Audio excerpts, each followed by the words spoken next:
Это должны знать все! С ВТБ нам выгодный дорог. А почему выгодно? С дебетовой карты ВТБ скидки на поездки в сервисах Яндекс.Гоу до 50%. С ВТБ нам выгодный дорог. Получайте скидки на поездки в сервисах Яндекс.Гоу до 50% с картой ВТБ. ВТБ. Все получится. Куда приведет тебя спорт? К экрану? К любимой команде? Или в спортзал? К клавиатуре? На ринг? Или на стадион? Все пути открыты с чемпионат.ком.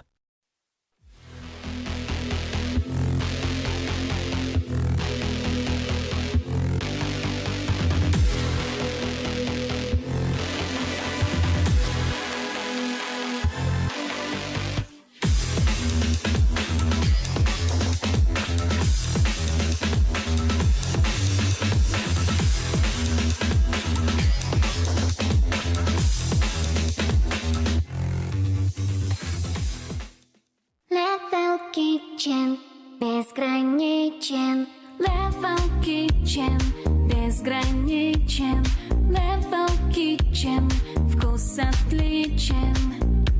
На уровень новый он, мы поднимаем питание. У нас все готово, продумано все заранее. На новый уровень, на новый level, Level Kitchen. Доставим, где бы ты не был.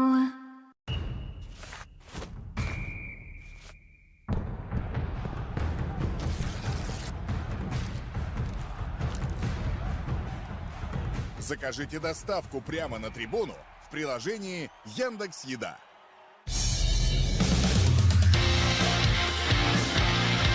Если радио, то максимум.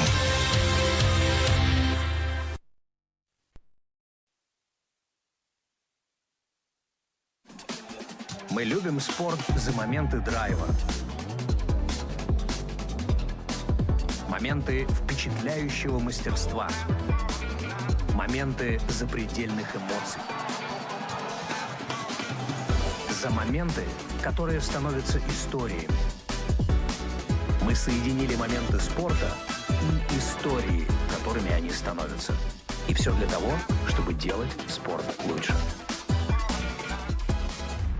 RDS GP – это вершина российского дрифта. Ой, щелчок, давай. Клево, смотри. Они все супергерои вообще. Вы дрифтеры! Цепляется мертвая хватка. Take it easy, honey.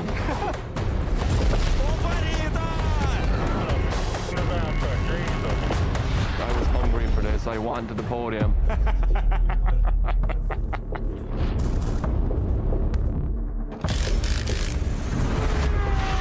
Самое сложное — это остаться на вершине. Вы что, угораете? Что, это моя проблема, что ли? Ответа нет на этот вопрос.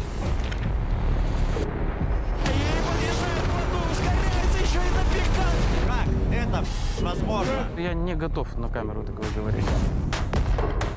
Надо верить молодым. Извините, мама звонит.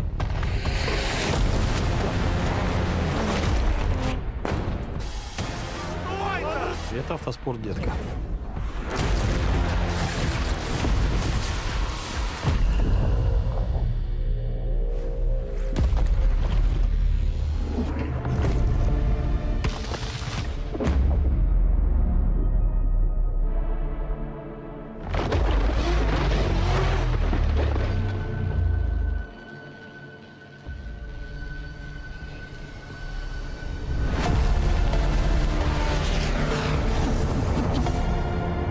вообще за что дрифт любить-то надо? Риск. Мы этим живем.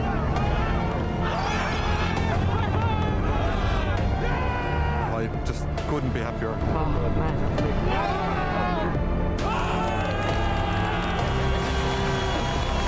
Черт побери, мы за это и любим дрифт.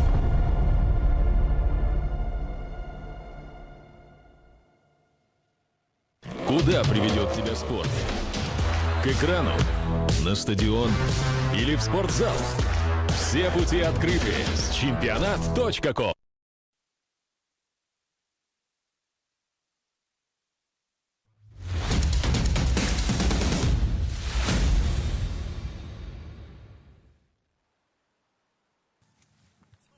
Happy New Drift, dear friends, hello, and this is Igora Drive circuit, the 6th event of Russian Drift Series 2025 in our studio, because to be frank, we're a little scared of looking outside. Since the very morning, the entire place was covered with very thick fog.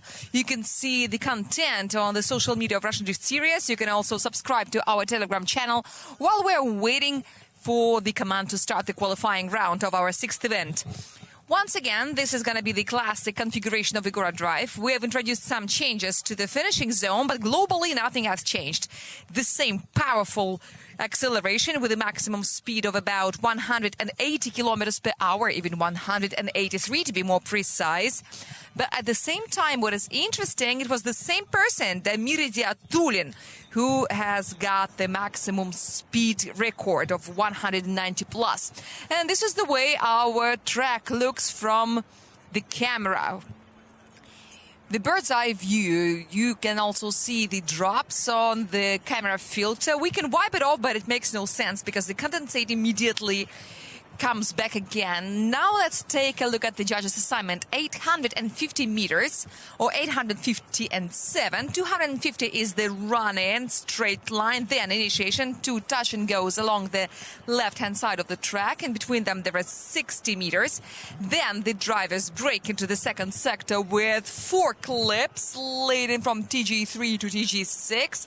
TG5 and TG6 are the slowest part of the track with a dry speed of about 80 kilometers per hour. But starting from touch and go 5, it's supposed to grow so that by touch and go 7, where the so-called double transition is located, where the speed must reach around, and this is not a reference, this is our observation. So if any miracle happens and the asphalt gets dry, the speed has to be around 110 or 115 kilometers per hour, and then the cars are thrown into touch and go 8, the last transition with a big angle prescribed by the judges. But then Mikhail Davidian said, okay, medium angle would be okay, but it has to be stable after the final transition. And from touch and go 8, there are 90 meters to the finishing line, and makes in total 857 meters. What's also interesting about that, there are 3 sectors for the angle criterion, 8, 15 and 10, and for the style we've got more. There are 5, and one of them is the run-in, which is 37 meters away from the start. And then there are several loops that we've got on the track, crossing which the participants show the sector timing, which is used for judging the style criterion. Now let's proceed to the team standings in our competition rating after the 5 events. Time up, it's still the leader, but this time the advantage is minimal. It's not as dominating. Then Takayama Forward Auto, after the triumph at their home track, the Red Ring, has taken off to the second line. They almost got the maximum of score possible. They're very close to time up. And then the next one is Fresh Racing with less than 200 points between place 2 and place 3. Likara Держимый Motorsport still have some theoretical chance to become champions, but well, they will definitely fight for the top 3. And this is gonna be very impressive if they do, after not the best event at Moscow Raceway, where we started our season 2025. It was very cold, and you usually expect something abnormal, but no one expected Arkady Tsaregradtsev to be kicked out in top 32. And now the next one is Predator drift team. The team is having its first season, and then VS team, which is not full here. As for the comebacks, Arkady Tsaregradtsev, who has been losing in the first events, for several more events he hasn't left the podium. Anton Kazlov and Artem Shabanov started losing in top 32 at Moscow AM and then at the Red Ring, therefore allowing their competitors and their rivals to get very close. Also, it's remarkable that both ADM Raceway and the Red Ring welcome the drivers with very challenging weather. After two events like this, which are very hard for the leaders of the personal events, you can see some certain system, some trend. But after all these adventures, what we see is a very dense score in personal rating, which is what our fans want to see. And now from Anton Kazlov to Arkady Tsaregradtsev, from place 1 to place 4, there is only 36 points, which is basically nothing for our score. And this is the start. And there we're supposed to see Vladislav Popov. Well, you could tell for the first time, I'm only guessing what's happening out there. This feels like a radio report, but vice versa, because radio, the commentator usually see what's happening, but here I don't. Maybe there are some spectators who see it better, like our start judge, but well, you can hear everything. We're supposed to say something. And the starting judge doesn't hear me as well. This is Vladislav Popov from RDS GP Motorsport. He's opening the qualifying round. Nissan 370Z. And his power is 1063, not 680 as it was first reported. And now let's go. Let's see. Now he will appear from the fog. Yes, and we finally see the colors of RDS GP Motorsport. Vladislav Popov will be the first to set up the tone of our start. Yes, 1 wheel, 2 wheels, 3 wheels outside. Hold on. Vladislav Popov is getting out, and this is amazing for this weather. He doesn't leave the acceleration. He doesn't zero it out, and this is gonna be extremely hard. You could tell. Maybe on replays we also see something better. Now he's collecting TG5 and TG6 and the double transition. Yes, there he is. The final transition, touch and go 8, and now he's only got the last 90 meters left. And yes, we've got the first participant, the first productive run.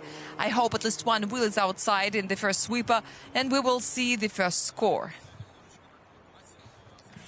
This looks like the classic Soviet cartoon, a hedgehog in the fog. Let's see how many wheels he had on the track. From this angle, you could at least see, but I hope the first wheel is still up there. This is the fact. This is all we can do.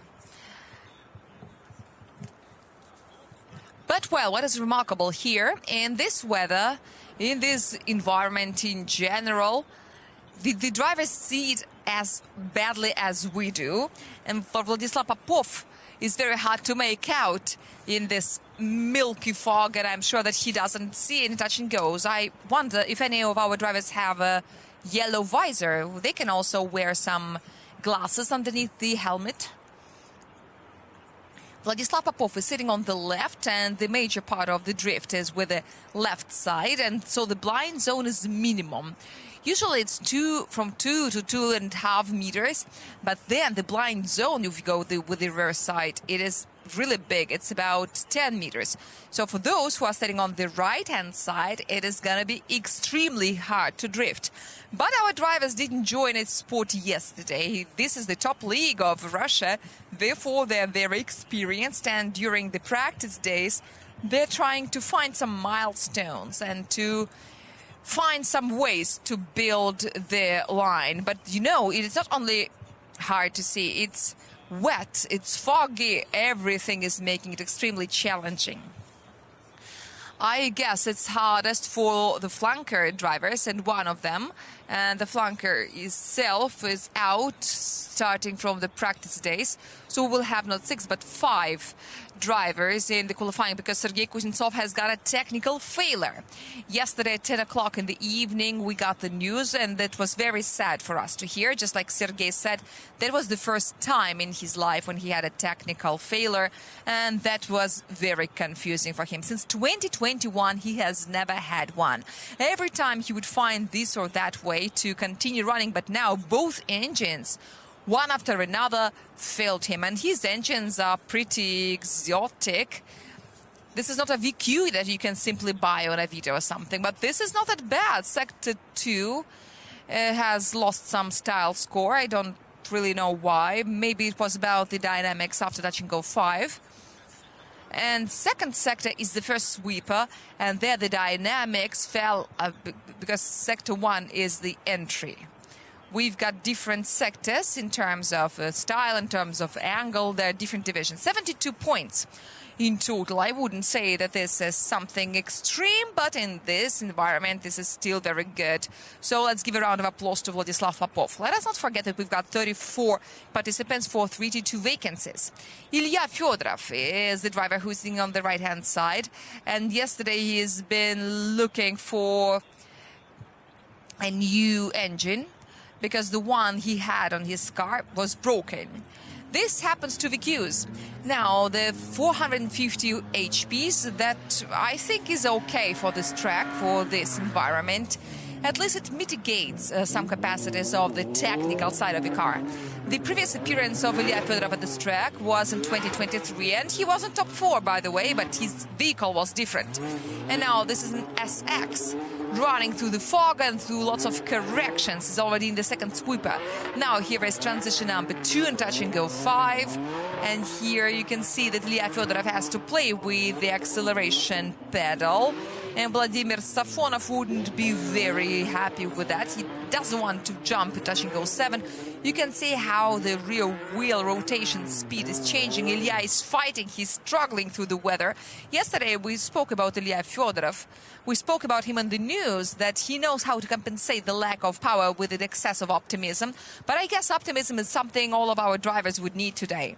Also notice that the windshield cleaners are working very intensively, even though it's not raining. But the weather decided to play a joke on us. Now we're in a big atmospheric cloud or a puddle. If you don't want something to fall on the asphalt, it will be just floating in the air, precipitating on all the surfaces. And all the surfaces are extremely wet, even though we don't have rain as such. I think we've never had anything like this, at least this year, and in our entire history I don't remember anything like this.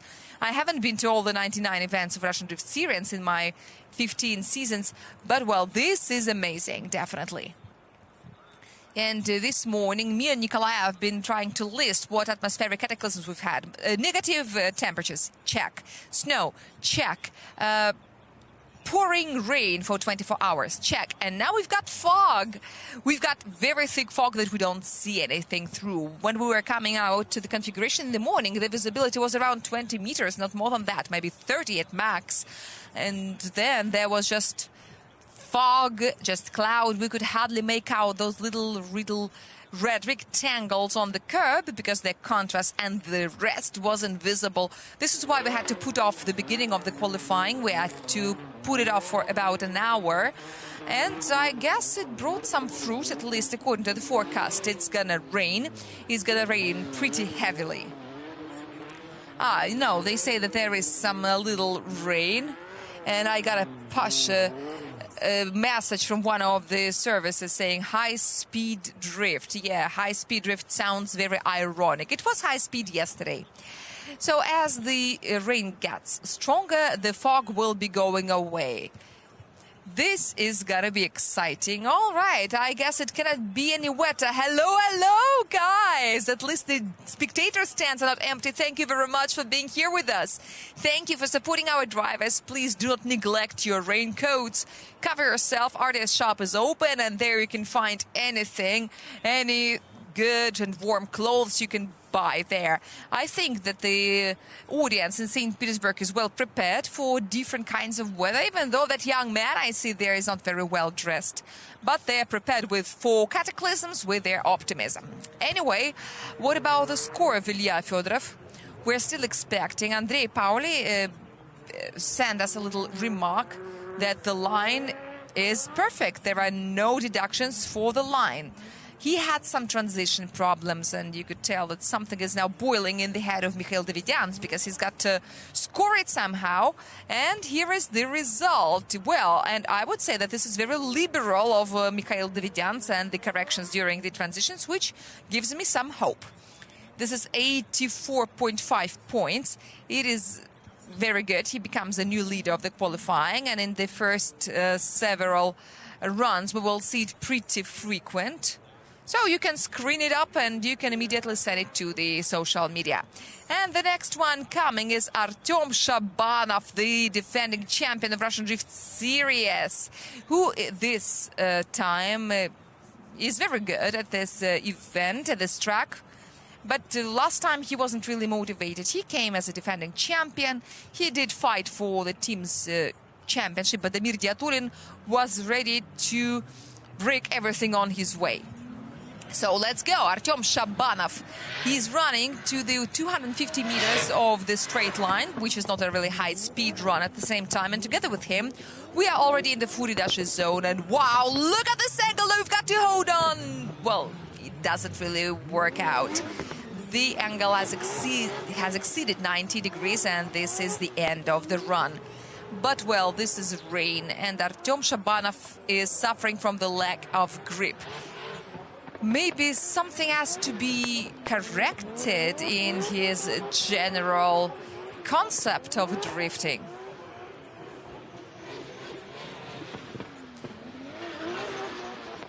But we know that Artem Shabanov has got a very good winter drifting experience, but doesn't really work this way on a Supra. At the finish, it may look like the participants are missing one TG, but this is a TG from the previous years. It is not relevant anymore. It doesn't count. Our final TG is TG8, and it is at the end of the double transition, at the end of the straight line after the last transition. And the entire sweeper is only restricted with the no-go zone. Dmitry Yermohin is doing the same as Artem Shabanov. I mean, he's spinning around, but he is doing his familiarization run.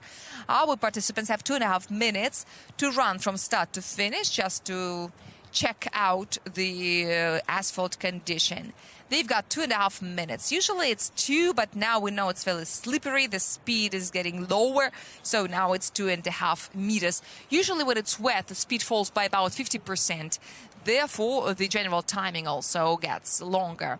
After every attempt, the drivers are making a familiarization run, and we see how they build their strategy. Artem Shabanov's speed during the warm-up run was 121 kilometers per hour. And according to the diagrams that we saw, Artem got to the finish more or less fine. What happened during his competitive run? 107 kilometers per hour happened to be too much to hold his car under control. This was probably too little to get the right inertia, because we perfectly understand that if you want to drift, you need inertia, right? So if your car is going sideways, but the inertia is not enough, then it slows down and you cannot hold the angle the way it should be. And since there was some lack of speed, the vehicle fell in a large angle. Here you can see a difference between the familiarization and the battle run, because during the familiarization, Artem had 55 degrees angle, and then when he did his battle run, the car fell into 70 degrees, and then it continued spinning to 86 degrees. Then he tried to correct it, and then he jumped into the backward zone, from which he failed to get out, because by that moment the speed had fallen by 50 kilometers per hour, which is inappropriate. Absolutely inappropriate. Throughout the season, we've got this tendency of growing average qualifying score from one event to another, but it looks like this trend is getting worse. We found it in Roman Tivadar. He had 99 points and only 5th. Okay, Artem Shabanov last year was third here with 97 points. This is Dmitry Moin from Avtoban. He's been trying to get used to this car. He's changed everything. Now he's on the left-hand side, which is very uncommon for him. And we can see him crossing the track line with one wheel. But, well, the angle is very well fixed. Here he makes a little correction. Here he's adding some more angle, which doesn't contradict the judge's assignment. He lets the handbrake go right at the full throttle line. I don't know how intensively he can gain speed. We will see it at the diagrams later. And now he's already in the last transition, touch and go 8 some centimeters. Oh, come on. It is so sad to see. And now the last meters to the finish. He's crossing the white line. As they say, a good photographer always carries a puddle with him, but here he doesn't really need it because the E92 reflects in this sparkling asphalt very beautifully.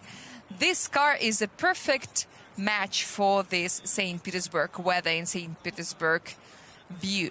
Someone has got good line but bad angles, but here I guess we've got some good angles, or at least they are more or less okay. We saw one big correction, but unfortunately, there were some line flaws. And the line is pretty expensive this time because we've got only 8 TGs, which is a record-breakingly few. And in this configuration, missing one touch and go would be a serious deduction. If our judges finally resolve that it had been missed, it would be 4 points. 4, just imagine that, because usually we have 2-point touch and goes, even 1-point touch and go. But here the minimum value of a touch and go is 4. We've got 2 5 points. Wow, this is a very high exchange rate in our drifting exchange. In Krasnoyarsk, we had one 3-point touch and go, I guess, if I'm not mistaken. But what is important here is what we saw and where we are going in around touch and go 2. If you've got 2 wheels outside, it would be -5 for the wheels, plus another -5 for TG2. And the same happens in the round touch and go 6. It can happen to the drivers as well. And altogether it makes -10. If you do it twice, it would be -20 for the line. So you can get a great penalty. -35 for the style, -35 for the angle, 10 in the first sector, 10 in the second, 15 in the third. Because we've got 5 sectors for the style. One of them at the drifting competitions is a straight line. Where have you seen it? You have never seen it anywhere else. But this is also evaluated because the average time of the run-in also matters here. It is 225 meters long. So for 225 meters, you have to run in less than 6 seconds. If the asphalt is dry, provided. The first control point is not the start. It is around 30-something meters away from the starting line. 37 meters away. And this is the result. In fact, line-wise, it wasn't very bad. And there is a -2 penalty for the wheels, a -4 for TG8. This is what we saw. It is very sad because it was like 10 centimeters violation. And in all the 5 sectors, Vladimir Safonov found some reasons to make a deduction. But there is a result, which is 78 points. And in this weather, I would say that this is not bad. And if you recall our first coming to Igora Drive this season, when the drivers were waiting for the weather could get better, and they all decided to go to the health group, leaving only one attempt. I don't know if they have anything to wait for. Danila Vorobiev from Lukoil Racing Drift Team, and his debut at the classic configuration of Igora Drive right now. Also forgot to say something about Dmitriy Moin, but we will tell you later. And now this is an E36, the 2.5 meters of running, and this is the footed dash. This time the wheel is not crossing the white line, even though at the footed dash it's allowed to. But, well, even the cone fell down on the ground because the initiation was beautiful. There are some microscopic corrections. We will see them better on the diagram. And this is a very secure throttle operation. And now Danila Vorobiev is running to the double transition, and he fixes the angle. Another transition. The handbrake is used again in order to fix the drifting angle. It works very well, even in such weather. Wow, superb! And also the beautiful reflection on the ground. I really love the way it looks.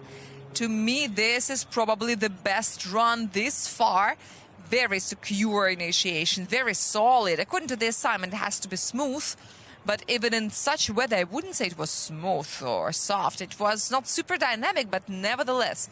I asked Mikhail Davidians this morning what would happen to the assignment in terms of sharp transitions. And he said, no, let's just call them dynamic. And to my mind, that was a pretty dynamic one. I think it was quite enough. And moreover, what is also important here, the angle was stable. There were some little swings from side to side, and you could also tell what we call he was either using the handbrake to slow the car down or pushing it forward with the throttle. But if we compare the battle run and the familiarization run of Dmitry Yermokhin, the diagrams are the same, but Danila made it in a more interesting way. He did a very careful initiation during the warm-up, and in his battle run, he ran much faster.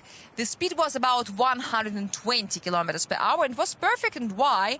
Because he didn't allow his car to fall in a large angle. The angle remained medium, around 52 degrees at the familiarization, and almost 54 during his battle run. This is a driver who can feel his vehicle, who feels the grip, and basically he repeated his initiation angle-wise and worked perfectly. We shouldn't forget that there is some power deficit in some cars. That is Danila Vorobiev. He's got 750 HP only. But for this weather, it should be an advantage, not a disadvantage, because, yeah, your engine is not that explosive, and it works better. Look at this result. Wow, 90+ Club is opening its hospitable doors. And the first one to take up the best cheer in the club is Danila Vorobiev from Lukoil Racing Drift Team, the new leader of the qualifying with a result of 95 points. Yes, amazing. And he is running, he's 10 points ahead of his nearest rival. And now let's get back to Group 1. This is Vladislav Popov. His first attempt was 72 points. He represents Likara Держимое Motorsport and the city of Sochi, Nissan 370Z. The best qualifying at this configuration was 10th place. The best event performance was top 8. So Vladislav Popov has been here before. He has won a qualifying round during his career, so I'm sure that he's got something to compete for. But at this classic configuration, his results have been like this. And now, this is the run in. There's something to fight for. And I guess that he doesn't feel that psychological pressure because he's got one productive run. And Vladislav Popov is already in the first sweeper. This time, very nice. No corrections whatsoever. And now the car spins around, changing the drifting direction, adds more angle after touch and go 4.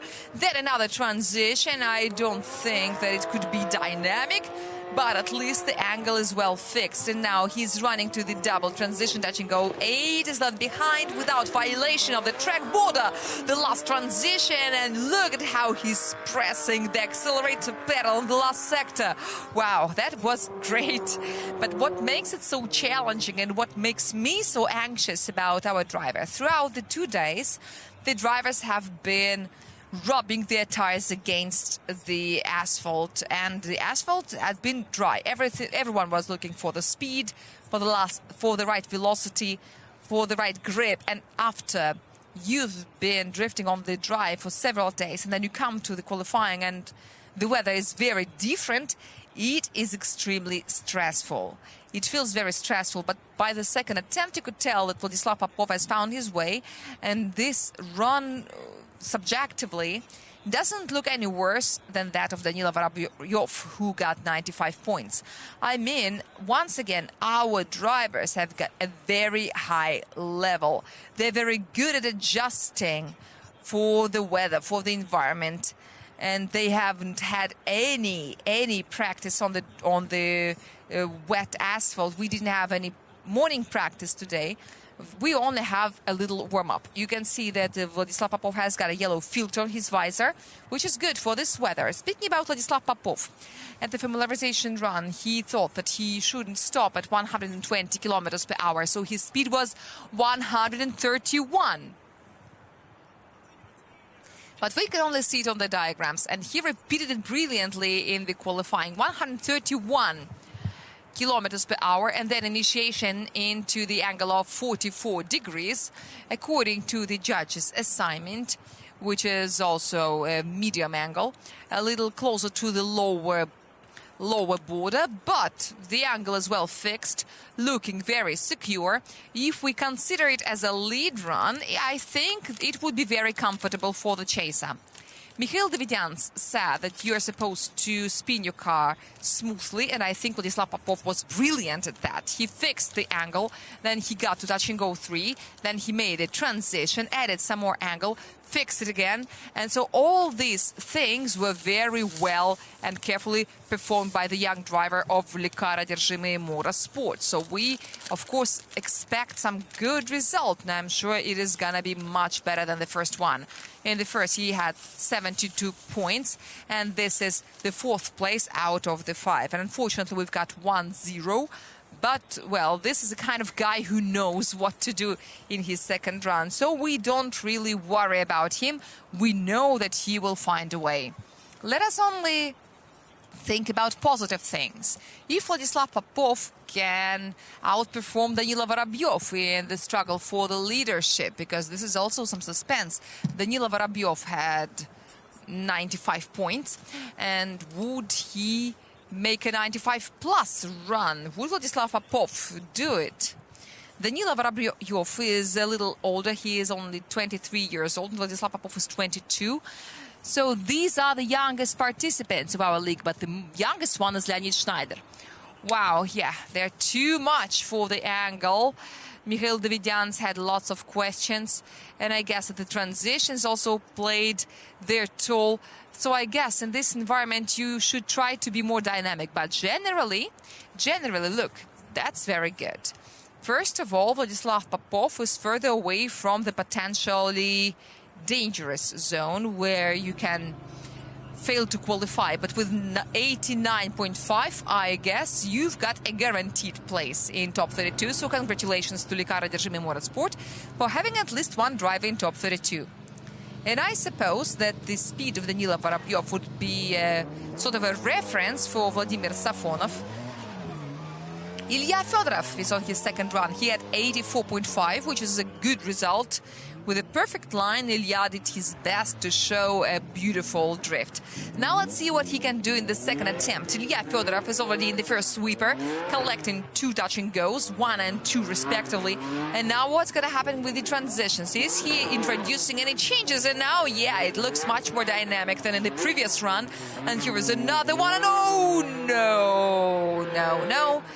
It was beautiful, but it was a 0, a 360 twist. Well, this is another 0, but we hope that 84.5 would be enough to qualify. The statistics says that it usually is enough. But anyway, what we also know for sure that it's very, very close to the threshold. Let's recall the rendering. 84 was enough. But it is a little bit disturbing. In Moscow Raceway it was 84. At N-Ring it was 77. Vladislav Popov was second in the qualifying back then. Reverse Igor, it was 78. So this threshold is getting higher and higher. And 80 was Ilya Popov's score at the previous time. Okay, so Ilya Fedorov remains third in the qualifying protocol with 84.5 points. And judging by the previous event statistics, it should be enough to be in the strongest top 32. While we were enjoying these raindrops on the filter, we saw Artem Shabanov floating on his warm-up run. What can I say? The warm-up was definitely better than his first qualifying run. Yes, we see the Lucifera nicknamed car. It is one of the championship vehicles, so a champion vehicle. And by the way, you are welcome to the social media of our series. You can check out the creativity of our staff. And I asked Artem Shabanov, what does it feel like when you see your vehicle passing by? And he said, for some reason, I still don't feel it's mine. Because on one hand, it is really not officially his, but they have spent a season together. Or this is more of a weapon, perhaps, an instrument. Speaking about our social media, and especially our Telegram channel, at this event, it is very important to be subscribed to the Telegram channel, especially for those who are here at the stands and for those who are watching us online, because our schedule is changing for some obvious reasons. And the fog is almost gone, which is great to see. So our schedule may be changing. We started the qualifying a little later because we couldn't see anything at all. Therefore, if you want to be updated about everything, if you want to have all the news, when the ceremony begins, when the autograph sessions begins, we still don't know where the autograph session will take place, we will inform you using our Telegram channel. So please subscribe. Of course, we will say it also on air, but it is very convenient to be subscribed. Artem Shabanov is at the start. For the first run, he had a 0, so he's got to change it in the second. We hope that he gets at least 85 points to reserve a place in top 32, but judging by the warm-up, he can do it. It can be a little hard, but nevertheless, the run was productive. You could tell it even from this conceptual art, which is our diagrams. So if you're interested, I may explain to you what the difference between conceptual and abstract sense is, because the difference is pretty significant, just like it's significant between the results of Danila Vorobiev and the first result of Artem Shabanov. Anyway, now Artem Shabanov will try to show something closer to Danila Vorobiev's performance. Artem Shabanov stands out with his calm character. Even when he's worried, he never shows it. Not with his face expression, not with any gestures. Artem is very phlegmatic in his commands and his behavior. Okay, yes, I came here just to ride and I did it and then I won. Well, it's cool. And his team feels much happier than he is himself. But this samurai behavior is really appealing to me. I really love people of this type. They are always very calm. There is a principle that I really love, is that when you celebrate a victory too hard, you may insult your competitors. This is not exactly what we could say it's right, but there is such a philosophy, and Artem Shabanov is all about this type of philosophy. Time up team, Toyota Mark II Lucifera, and this is Artem Shabanov.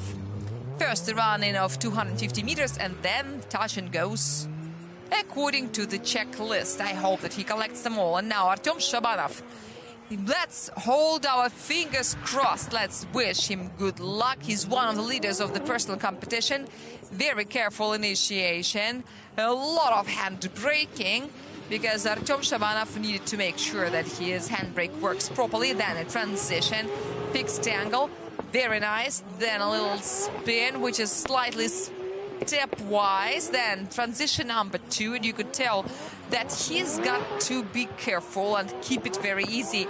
But it is very important for him to get any kind of result. The double transition touch and go 7, and the last transition touch and go 8. And oh, wow, this little square doesn't want to be taken.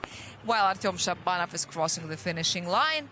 And this is not a 0. We are waiting for the results. Yes, now we feel a great relief. Let's put all the medication away. We're going to be fine. And we're waiting for the results. I remind you that the only and the best qualifying for Artem Shabanov was last year. He was 3rd, and he got in top 4 as a result. I also remind you that back then he had 2 attempts. One was 99.5 points and the other one was 95, if I'm not mistaken. I will check it out. 96.5 and 99.5. And he was 3rd in qualifying, because that was something insane. Arkady Tsaregradtsev had 2 100s. And for Arkady Tsaregradtsev, in terms of qualifying, the last year's Igora was the best, because first he had 2 victories, 2 times by 99 and then 2 times by 100 in different configurations. And this 100 points curse was finally broken. The judges gave it to him. I could see the light diodes very well. It's too bad we don't see it from the cameras, but when we see it in close-up, you can see how carefully Artem Shabanov was stepping on the right-hand pedal in the slowest part of the track, where it's so hard to drive, where there's a lot of moisture, because you can see that the rain is very heavy. There are splashes coming out from the front wheels, and the contact spot is large. We've got very good drainage here at Igora Drive, but sometimes even the best drainage system prepared for Formula One is not enough, because this is something that you cannot be prepared for. At least there is no... There is some layer of water, but in Krasnoyarsk, you remember that we had some pits, we had very deep puddles. But back then, the rain productivity was much higher than that of a pump that we used to pump the water out. But here, a lot has been done, but we recall season 2023. And I expect one big master of raining drifting. I wonder what he can show us, especially compared to his rainy success in Krasnoyarsk. I'm speaking about Timofey Dobrovolsky, if you haven't identified him. He won his first qualifying in his career here at Igora Drive. This is his only one. And not so long ago, he has also got his first event victory as well. And this is very important. But he is in the last group. He's in the 6th one. If there is no health group, but we haven't got one yet this far. But what doesn't make me happy is this. You see, he is only getting 16 points for the style. Mikhail Davidians is not the main anti-hero. I don't want to say anything bad about Vladimir Safonov, but, well, criteria are criteria. So, first of all, this is not a 0, which is great. But this is 70.5. We haven't seen anything worse this far.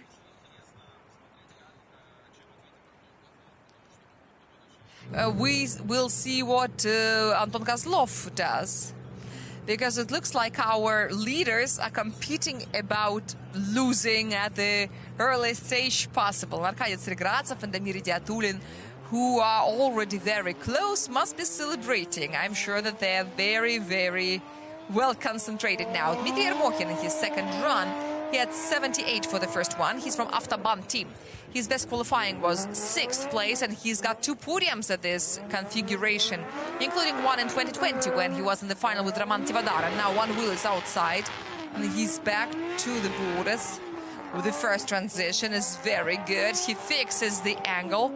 It looks like he's got more dynamics, so maybe we're a little better used to it. And then the second transition with the well-fixed angle at the entrance to touch and go 5. And now the double transition, the E92 is slowly spinning, and a lot of handbrake to reach touch and go 8. But then gives me the feeling that one wheel was outside. And I wonder if it's really so. We will check it out later when we see either any alternative angles or when we see the scores and know it all for sure. Well, thank you very much for this angle. This is a real hedgehog in the fog. And you also see the size and the intensiveness of the drops. It reminds me of the Krasnoyarsk event. I really hope that the rain won't last for 24 hours. But on the other hand, if it lasts for 24 hours, by tomorrow morning it might be over and we may see something better, because one rainy day is better than 2 rainy days, right? But it is also worthwhile noticing that it looks like the rain is getting heavier when Dmitriy Moin is coming out.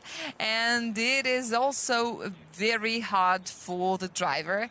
First of all, it's a miracle that he didn't get a 0 for this run. I'm checking the weather forecast, and it looks like the rain is following the same time as our competition. By the end of top 32, the precipitation is expected to end. But tomorrow, it is not expected. So, yay! The drivers have another stimulus, not only to make it to top 32, but also to achieve something in top 32 round in order to continue tomorrow. And then tomorrow, when the asphalt is dry, they will create a lot of smoke, and then this smoke will be thicker than the fog today. I also noticed that some side windows have been removed from the cars, because if you put them back, the water will not be getting into the cockpit. But on the other hand, the misty glasses, the misty windows are very bad for the drivers. It will be guaranteed, and the drivers will not see anything at all. So, because the windshields are heated, but the side windows are not, and very often these cars are not equipped with any heaters. They often have music systems, but not heating systems. But the music systems are water sealed. I'm speaking about Time Up team, Leonid Shnaider and Artem Shabanov, great music lovers. I'm not sure if we get there or not. Yes, Dmitriy Moin closed his visor because the drops are getting in his eyes. And here it's time to put some windshield cleaners on the visor, or maybe some removable films or whatever.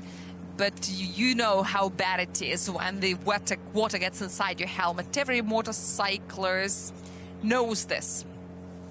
Okay, so what is the result? The second sector, style-wise, is the first sweeper. This is working with acceleration in the first sweeper, and so on and so forth. And the third sector, style-wise, is basically touch and go 3 and 4. I guess this is how we should put it. 73.5 is the score of Dmitriy Moin, no improvement. 78 is still his best result, and he's currently 4th, and now the leader of the qualifying with a result of 95, which looks outstanding at the moment. He represents the city of Penza and the team of Lukoil Racing Drift Team on board his BMW E36.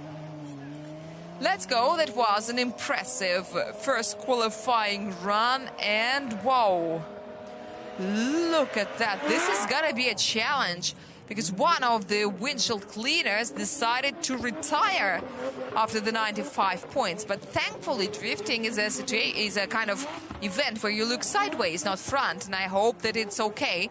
And then there is a correction. Danila Vorobiev knows how to respond.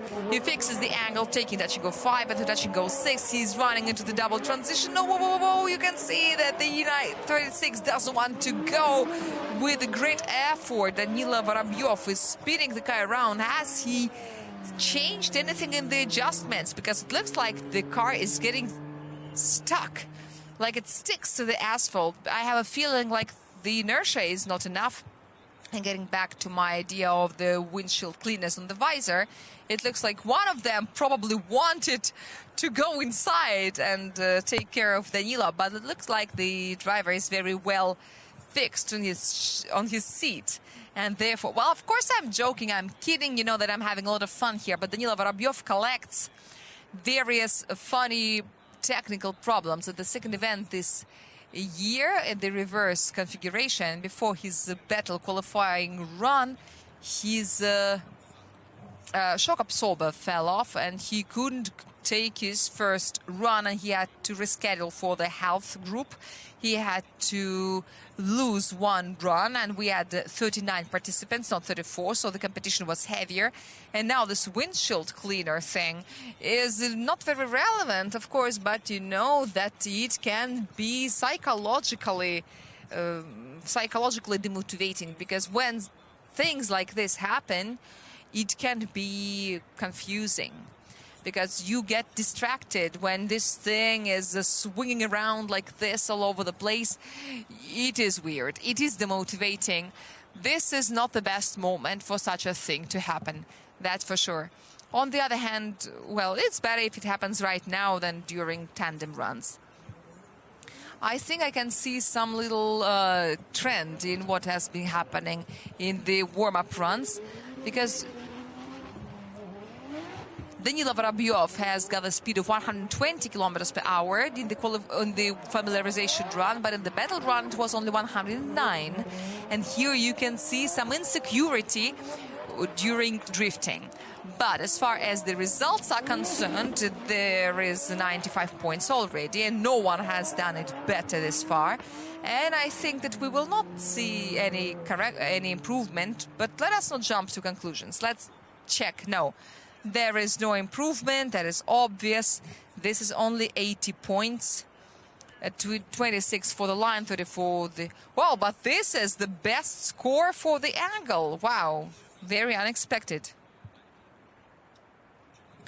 Or maybe he did it better in the first run. But I mean, out of the 3 parameters, the angle score has been the highest. This is amazing.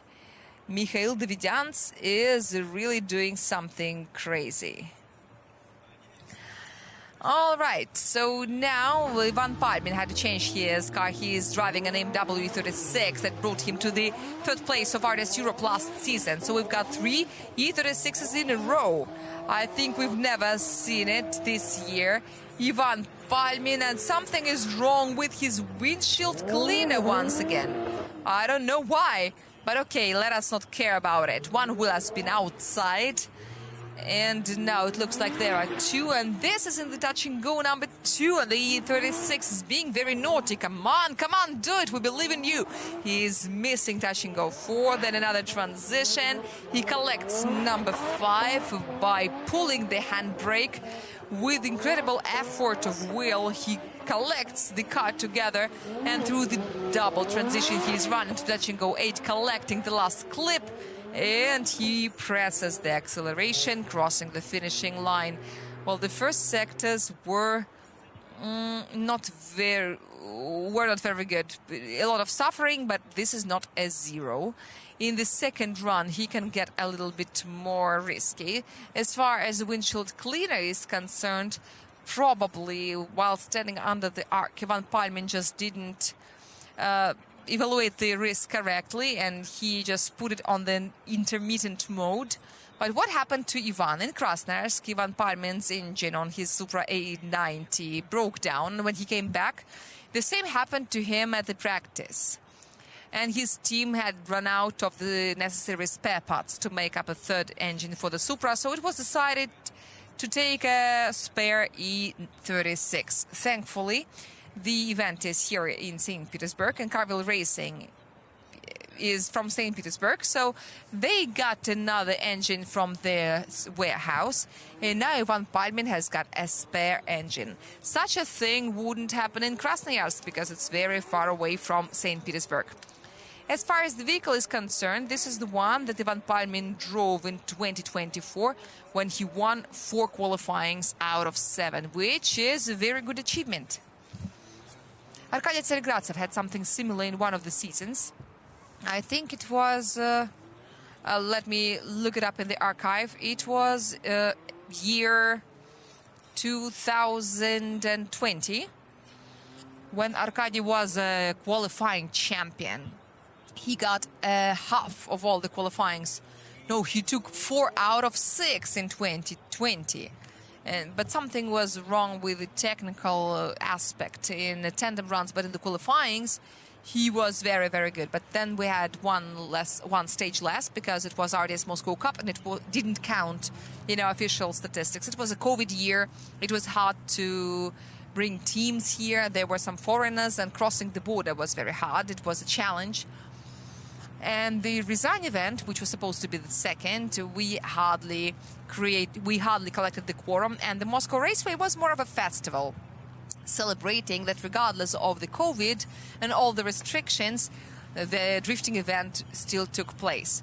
Everyone was extremely happy to see each other. The fans were happy, the drivers were happy, so were we, the organizers, and we had a very good feeling, a triumphant feeling. So this is a 10 points, a minus something for the wheels, some deductions for the styling, for the angle. I don't really want to say it out loud what happened in the style. So the general score is 56.5. The first sector is the run-in, and the run-in was really very bad. It was at 105 kilometers per hour. And the next one is Maxim Grossman, the one who just won the qualifying round at the previous qualifying victory for him. The weather was also very challenging. He's from Time Up, the city of Irkutsk, and the car is Toyota Supra A80. 125 kilometers per hour was his speed during the warm-up. It was around 2 minutes ago. Now let's see what he does this time. A very secure run in. The angles we will check later with the drift dynamic system. But he's very stable in the first sweeper. The transition is very sharp, especially for such weather.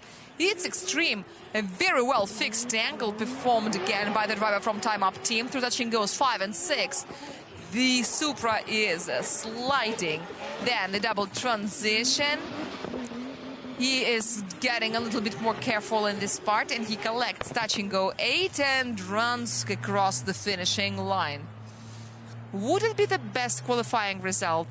This is the champion of winter drift battle. This is the winter drifting experience. This is the person who knows how to work delicately with the car. Look at the initiation, hasn't got to be sharp. And this is exactly what Maxim Grossman did. This was a mind-blowing first transition, something amazing. Well, interesting. Let's see what happened with the speed. It was 125 kilometers per hour, more or less, and the angle was about 56 degrees during the qualifying run. Well, interesting. Great, a little more than the medium, a little over performance. Here at this track, Maxim Grossman's best... it was a very cautious initiation compared to the warm-up. Maybe he couldn't keep the car under control. It was around 110 kilometers per hour. I wonder if he's penalized for the first sector. So this far, the best result of Maxim Grossman here at Igora Drive was the 7th place. And he was once 13th with 94 points. It was last season, but I remind you that our participants have been showing some insane performance. And he was 11th twice, which means that he lost in top 16. But now we are looking at his score. Here it is. It is not a 90 plus.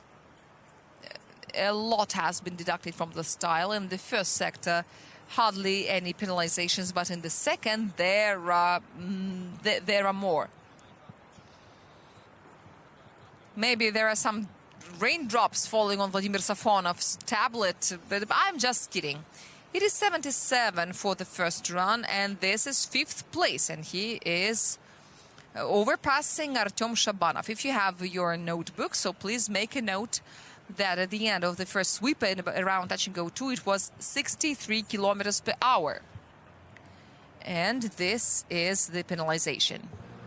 So please write it down.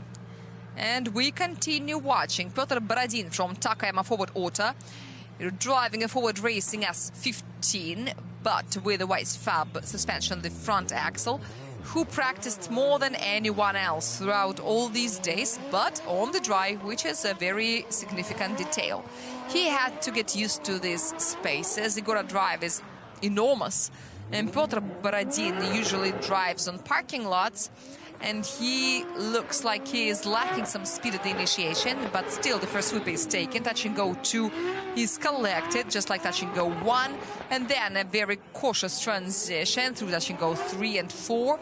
The second sweeper is taken successfully, and he almost misses touch and go 5, continues driving towards the double transition area, transition touch and go 7, and then the last direction change, and this is it. And sliding outside touch and go 8, Petr Borodin is running to the finish. This is a productive run. Congratulations to the driver from Kazakhstan. The run has been good. For the first time in this configuration, Petr Borodin is trying to qualify, and this is the highest speed track in RDS GP this year. But just believe me. And Petr Borodin has never has never driven here on the wet asphalt. And the wet asphalt is different on different tracks because the technology is different. The grip can be different because somewhere there is more rubber, some more debris, somewhere there is less. And you know that when combined with water, the debris turn it into a skating rink. You can literally drive it even on your feet. First of all, this debut still enabled Petr Borodin to accelerate to 128 kilometers per hour. Secondly, the competitive run diagrams are the same as in his familiarization run. So this is extreme stability. And what you should also note and compare later to the score, at the end of the first sweeper, the speed fell to 53 kilometers per hour. It feels like a little slow, because now I take Danila Vorobiev as a reference, who had 70 kilometers per hour at that spot, which is a very serious difference. Try running at a speed of 15 kilometers per hour. You will get exhausted very soon. But were the conditions the same is a big question. But during the briefing, the judges said that someone may be lucky and someone may not be lucky, because this is all about luck. Objectively, the grip is impossible to measure. There are special gauges because you can measure the grip factor. This is what you use in aviation, for example. There is a factor that you can apply, but it kind of devaluating all the judgment. But just for fun, it would be fun to get such a device. If anyone knows where to get it, you can probably lend us one. I know that Lukoil Racing has got such a device, at least their drag division has got it, but their season must be over. Or their season was over before getting started, because the weather is very bad for this discipline. They had one very unique engine that broke at the very beginning of the season. So -6 for the first sector, and this is all about speed. The third sector has been penalized due to the speed loss, and the total score is 69 points. And once again, Artem Shabanov is sighing out with relief, because there are already 2 drivers with worse results. It is not very good to celebrate someone else's bad luck, but he is just sighing out with relief. But I think it's not even about Artem Shabanov himself, but about his team. Denis Sarakaput from VS team, the city of Artem, still a very young driver. Yesterday he missed half of the practice runs, and finally today the weather was better than it was yesterday, and now the first attempt begins. He spins his car, then makes a correction and runs to the first sweeper. We will check out the score later, and then he runs the first sweeper very fast for such weather, and he is already in the second one. 3-4 taken, a very good and solid transition, touch and go 5. He collects touch and go 6. And there are 2 last clips left of the scored section of the track. Touch and go 7, transition, touch and go 8. And Denis Sarakaput lets the handbrake go, and he's running towards the finishing line. How cannot you recall how well he felt at ADM Raceway when it got wet in top 32? He also looked very well at the Red Ring circuit under the rain. He performed perfectly. It looks like the Far East climate, the monsoons, enable the drivers practice more under the rain. Also in Sochi, where his team used to practice and where his vehicle used to stay, you also have such monsoons and rains, but this is a very good qualifying run. For those who don't remember ADM Raceway event in top 32, Denis Sarakaput kicked out Anton Kazlov, who is the vice champion of 2023. He's been fighting until the end with Georgy Chivchyan, and then he lost in the final, one more time, the final run of the season and the final run for Sochi Autodrome, because since then Sochi Autodrome has been out of our calendar, and since that time we've been waiting for another victory of Georgy Chivchyan.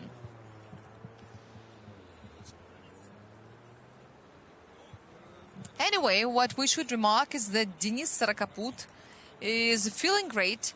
He's had a very good run. I don't know what it's about leadership in the qualifying. We'll check it out right now.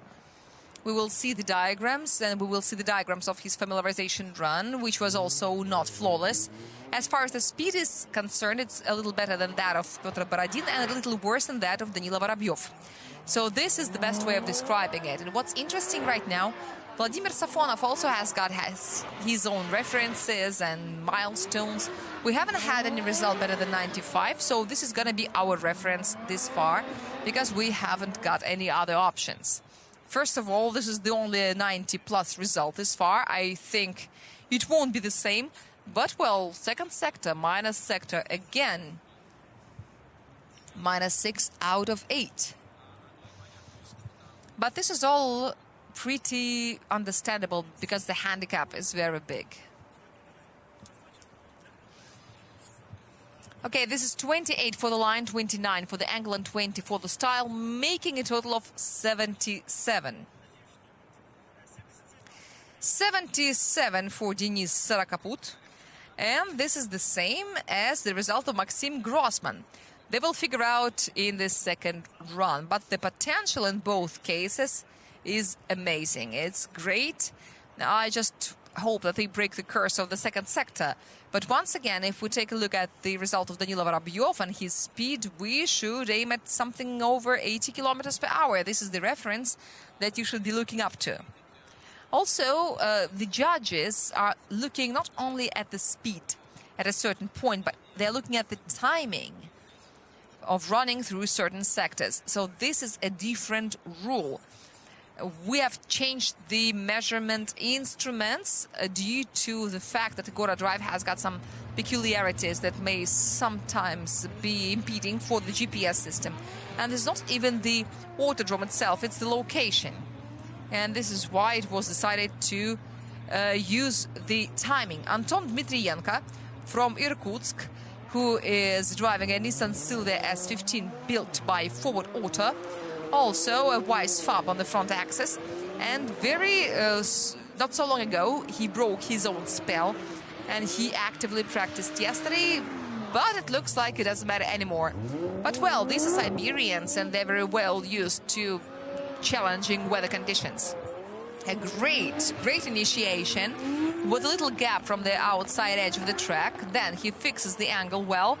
It grows in around touch and go 4. I didn't really see how well he fit that touch and go square. Then some handbrake in touch and go 5. We will check out the style score later. Then with some heroic effort he makes the touch and go 7, and there's no enough speed to hit touch and go 8, and that is very sad, my dear friends. But this is not a 0 result, which is a good achievement, especially in such conditions. It looks like the rain is getting heavier. And this totally corresponds to the weather forecast. All the water is going to fall on our heads. And I hope that we have it all today so that we don't have a new rain tomorrow. Of course, we would love to have a rainless event, but we don't have this luxury this season. We've been dreaming of it since April. Throughout the entire season of Russian Drift Series, both series, we had only one dry event. It was RDS Open in Krasnoyarsk, and the final, by the way, will take place in Kazan next week. But still, during Saturday lunch break, there was a little rain, so we haven't had an absolutely rainless event this far. How can you hit this rain calendar so precisely? Or maybe the weather decided to play some jokes on us.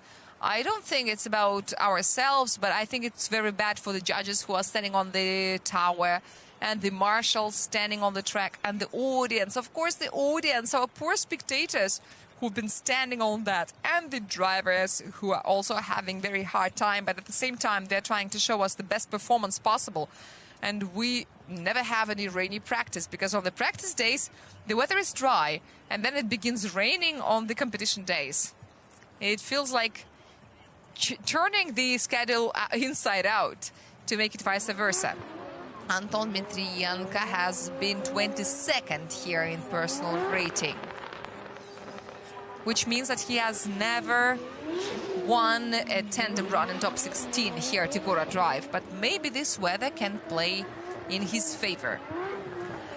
To my mind, if I'm not mistaken, if I interpret what I hear on the radio correctly, Vladimir Safonov has got a new reference table right now, and maybe we will be able to see it very soon.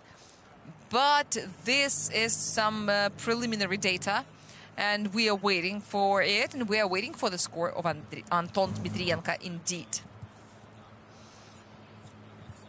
So this is the score.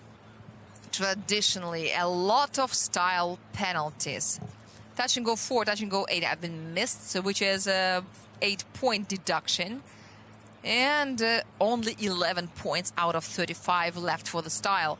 But, well, everyone is getting more or less the same penalties. It's 60.5 points for the first run, and therefore he is on the 9th line of the rating out of 10. Dmitriy Shcherbina from Moscow, Avtoban team, and his Toyota Mark II JZX 81. A very, very rare body. This is something you hardly see anywhere. There have been very few of them released, and this body is the original JZX brought from Japan. A new one. I mean, a new one for Russia. And now he's running to the initiation. This is it. It is happening. And then the first sweeper, and immediately I have a question about touch and go 1. Dmitriy Shcherbina collects touch and go 2 very securely, and then he is running to the first transition. Very well articulated transition, at least it looks like this for this mark. And now the driver of Avtoban is collecting touch and go 5, and yes, he is holding on to the white line and around touch and go 6. And here's the drone flying at last. Yeah, I love it. And just look how beautiful it all looks from the air, from the bird's eye view, almost a gaming view. In the meanwhile, Dmitry is taking touch and go 8 and crosses the finishing line, and now we finally start analyzing and waiting for the score. Dmitriy Shcherbina, what has he got this far? Because the new references are already created by Vladimir Safonov. The timing has changed.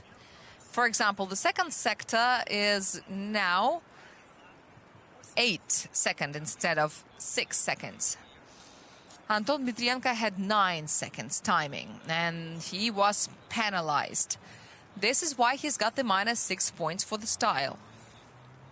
The second sector, therefore, is 11.4 for an unpenalized score, and Anton Dmitriyenko has got 12, which is also -6. Sector 3, for an unpenalized score, it's supposed to be around 6.8 or 7. Well, so getting no penalties, even with these new references, would be impossible for Anton Dmitriyenko. He is not fitting in. But this is the reality. Dmitriy Shcherbina, by the way, also has some very sad performance. Even the second sector, which has been so puzzling with the reference of 8 points. Now it's 10.2 for Dmitriy Shcherbina. So we're going to see -6 again, if I'm correct. We will see a certain impact on the score. But what we can promise is not tiring you too much with the figures, because we haven't got any beautiful graphic representation, because this is an innovation. I'm sure that we will invent something later. Moreover, there are some autodromes that are not well equipped with the required technical means, and now I want to thank Alexei Titov for responding to our inquiry so fastly, because the facility is huge. There are some special systems installed for our event specifically. Yeah, so here you see the 6-point penalties, which makes only 5 points for the style left for Dmitriy Shcherbina. 27 for the line and 30 for the angle, which is quite good, but only 5 for the style. which is 62 points in total. And everyone must be cursing Danila Vorobiev on his first attempt, because this reference is going to be very hard to beat. Now, the second attempt of Ivan Palmin, who has got to improve his performance. He had only 56.5 points. This is Carville Racing, a bronze prize winner of RDS Europe, a driver with lots of victories in qualifyings, and a bronze prize winner of the Russian Drift Cup, by the way, and a great specialist in qualifyings, which I've already mentioned. But now, with the same car that we have known very well, he's got to show us something better, something more interesting. Ivan Palmin initiation. He's got to let the handbrake go. Here is the first sweeper, looking much better than the first run, which is delighting. Now it's time to do the transition, to break into the second sweeper. Touch and go 3, touch and go 4. Another transition, number 2. And yes, he hits the touch and go number 5. He takes touch and go 6.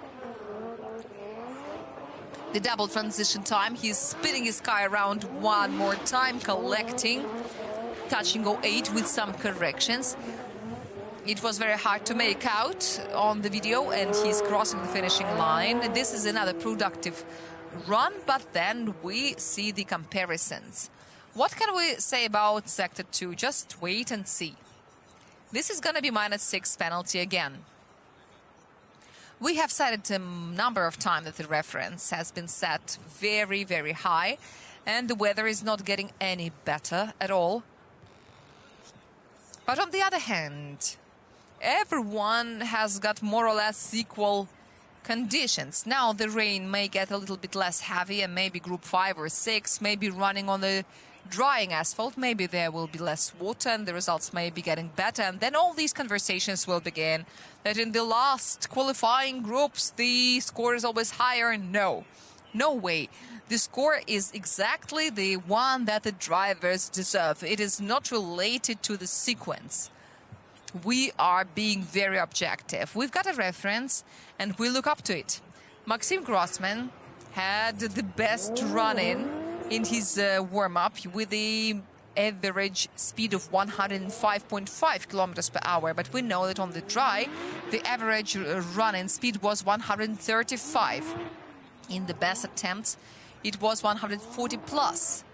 I mean the average speed, not the maximum initiation speed. It looks like some salty lake racing. Here it is not about the average speed, but still it matters. It matters. But what I want to say is that these record-breaking speeds are usually made in one direction, then on the reverse direction, and the average is the final result. So yes, there is -6 in sectors 1 and 2, and then the penalties are less. So basically, you can try and make it better, because this is about second decimal points of speeds. And this is an improvement, 76 points. This is almost 20-point improvement. Congratulations to Ivan Palmin. And probably it is time to prepare for top 32. Maxim Grossman had 77 points. He represents the city of Irkutsk, and he's driving a Toyota Supra A80.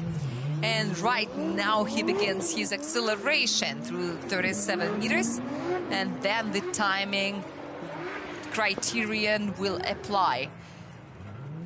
In the first run, after an intensive run-in, he didn't do it all correctly, but now he's on the edge, right on the white line with the left rear wheel, and then transition number 1, and go, to touch and goes 3 and 4, and then another transition, another direction switch. The angle is well fixed. And now let's see from the drone what Maxim Grossman is doing together with him. We will fly through this double transition to touch and go 8. The Supra number 44 is already there, and the last meters of the distance are run by Maxim Grossman. Great, looking amazing. And everything is clear, the criteria are very clear, but still it's very hard to hold on, and you still see some mismatch between this emotional run and then the upsetting penalties. In the first sector, Maxim Grossman is not having a penalty because the speed was 102.5 kilometers per hour. This is the average speed, which is important. I believe that this speed will enable him to show a timing of 6 or 7 seconds, which should be enough. Petr Borodin is showing something incredible at the familiarization run. But the unfortunate second section may bring you to a big penalty. And it looks like it's going to be the same again. But as you run towards the finish, the situation is improving. We saw something similar in the performance of Ivan Palmin, some severe penalties in the first sectors. Maxim Grossman is not getting a penalty for the first sector because I remind you that the run-in is not about the angle. Everything is getting pretty confusing, but this is the only way, unfortunately. Let's train our brains, let's grow some new neural connections and get into the insides of drifting. And I guess that if you're watching the qualifying, you want to figure out how the things work. And Maxim matched the references, which he does due to the run of Danila Vorobiev. Yes, no penalty in the first sector. There is one in sector 2. And then there are some penalties, but they're not very big. Only 1.5 for the angle. 24 points for the style. Looks like victory. Absolutely phenomenal. And this makes a total of 87.5 points, which is a reason to celebrate, considering the results that we've been seeing lately. It looks like we've got to accept that we are not going to see many 90-plus results unless the weather becomes better. Petr Borodin from Takayama Forward Auto, a driver from Almaty, Kazakhstan, international master of sports of Kazakhstan, 5-time champion of his country in rally and the prize winner of European Rally Championship and the winner of local drifting competitions. Together with Peter, we're running through this run-in section, and the acceleration was very solid in his first run, and then we're gonna see something special in his attempt number 2. Some corrections in the second sweeper, but very solidly taken first 2 clips. Then a transition into the second sweeper, touching go 3 and 4, taken by Petr Borodin. Once again, visually the speed looks very well, and it's not very good to hit that little hatch, but this is the line mistake, obviously, but still it's not good. And the last transition, touch and go 8 is taken, and the last jump towards the finish. What can we say about this second run? First of all, bravo, because hitting this huge hatch this way is not good, but well, with so much dignity, spending the rest of the distance with so much dignity is amazing. Petr Borodin was faster everywhere compared to Maxim Grossman, and his average speed was 104 kilometers per hour. In all the sectors, he was faster, and this is delighting. Right now, for these conditions, for this environment, it was a very brave run. Maybe this comes from his rally experience. He's got the ability, he's got the skill of operating his car on slippery surfaces. Yes, maybe not enough grip, not enough thrust on the front axle. I'm sure that he would love to drive some evolution here. He would be able to demonstrate all his driving skills on board a different car, because in such weather you can easily do a rally. 134 kilometers per hour was the initiation speed, and this is a wow. This is crazy. Maybe Mikhail Davidians will say something about the angles, but as far as the style is concerned, it's such a pity that you cannot make a style bonus, some extra. After his first 69 points, a non-zero result motivates a driver, and it makes me even sadder to say that this line mistake was not so critical, but half a meter, and hitting that sewage with one wheel seriously spoiled the entire impression, and the run was great. But such little things also happen, and nothing can be done about it, unfortunately. What we can do is just to wait for the score, nothing else. And I guess that this incident will still not get in his way. Yes, there's still the same -6. But then the picture is getting better and better. This is similar to the result of Maxim Grossman, except for touch and go 5, which was missed. And also the angles, some more penalties. But still, this is 80.5, and this is 100% a top 32 result. There are no doubts about it. So, respect for Petr Borodin. Congratulations on a good result. I believe that here, 80.5 would be a good score. He is in top 32. Denis Sarakaput from the city of Artyom VS team and his BMW E92. His first result was 77. We're about to see the second one. Maxim Grossman made a 10-point improvement in such conditions. And Denis Sarakaput has the same opportunity right now. By the way, this is not a line mistake. At the initiation, you're allowed to cross the white line. Here, you're not. But he doesn't. He remains within the track. He collects the first 2 clips, makes a beautiful transition. Very brave in around touching goes 3 and 4. Another transition, a well-fixed angle, and now he's running touching goes 6. And then 2 transitions and 2 clips performed by the driver VS team. And then another transition, the final one to touch and go 8. I haven't seen where the wheel was, but, well, he collected the last clip for sure, and now he's sliding through the last 90 meters to the finish. Denis Sarakaput, once again, is driving his car beautifully through this wet track. And that was a very good second sector, it should be remarked. This is Mikhail Davidyan's angle, because it's very good for watching the corrections. And I want to thank our drone operators, because even in this rain they still continue flying after our cars, doing everything for us to enjoy such beautiful replays. For me, the top of the skill is making these transitions together with the drift car. This is so cool, so close. Wow, I think he hit it. And the situation is the drone operators have to be extremely cautious and probably even slow their drones down, because these things can fly very fastly.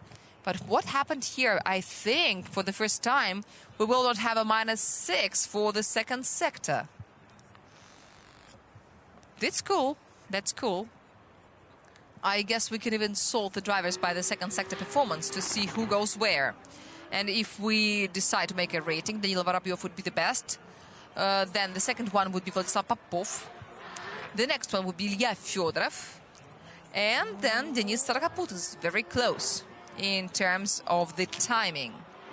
But, well, all of them are coming from the same geographical region, so maybe this is all about it, the Far Eastern performance. Let us not forget that Ilia Fedorov used to be a king of rainy drifting. All of his victories, well, maybe not all of them, but many of them, were achieved in such weather conditions. So I can see a certain trend that is hard to formulate, but anyway, we're working on it. We're collecting all the data for the proper statistics. But there's -6 for the first sector, but there is no penalty for sector 5. Well, it's cool, 22 for the style, 32 for the line, and flawless line, which is also great, but this is still less than Maxim Grossman had. This is 84 points. Anyway, congratulations for Denis.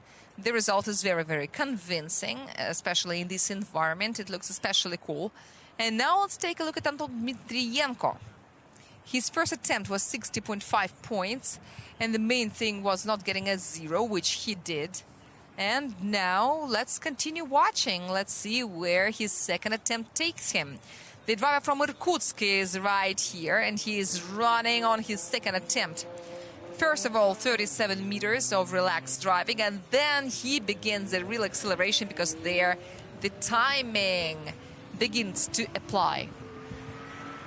Let's go. Anton Dmitriyenko is at the run-in. What? It looked like there was some strange slowdown, but we will check it out on the diagrams later. But this far, this speed is enough for the first sweeper.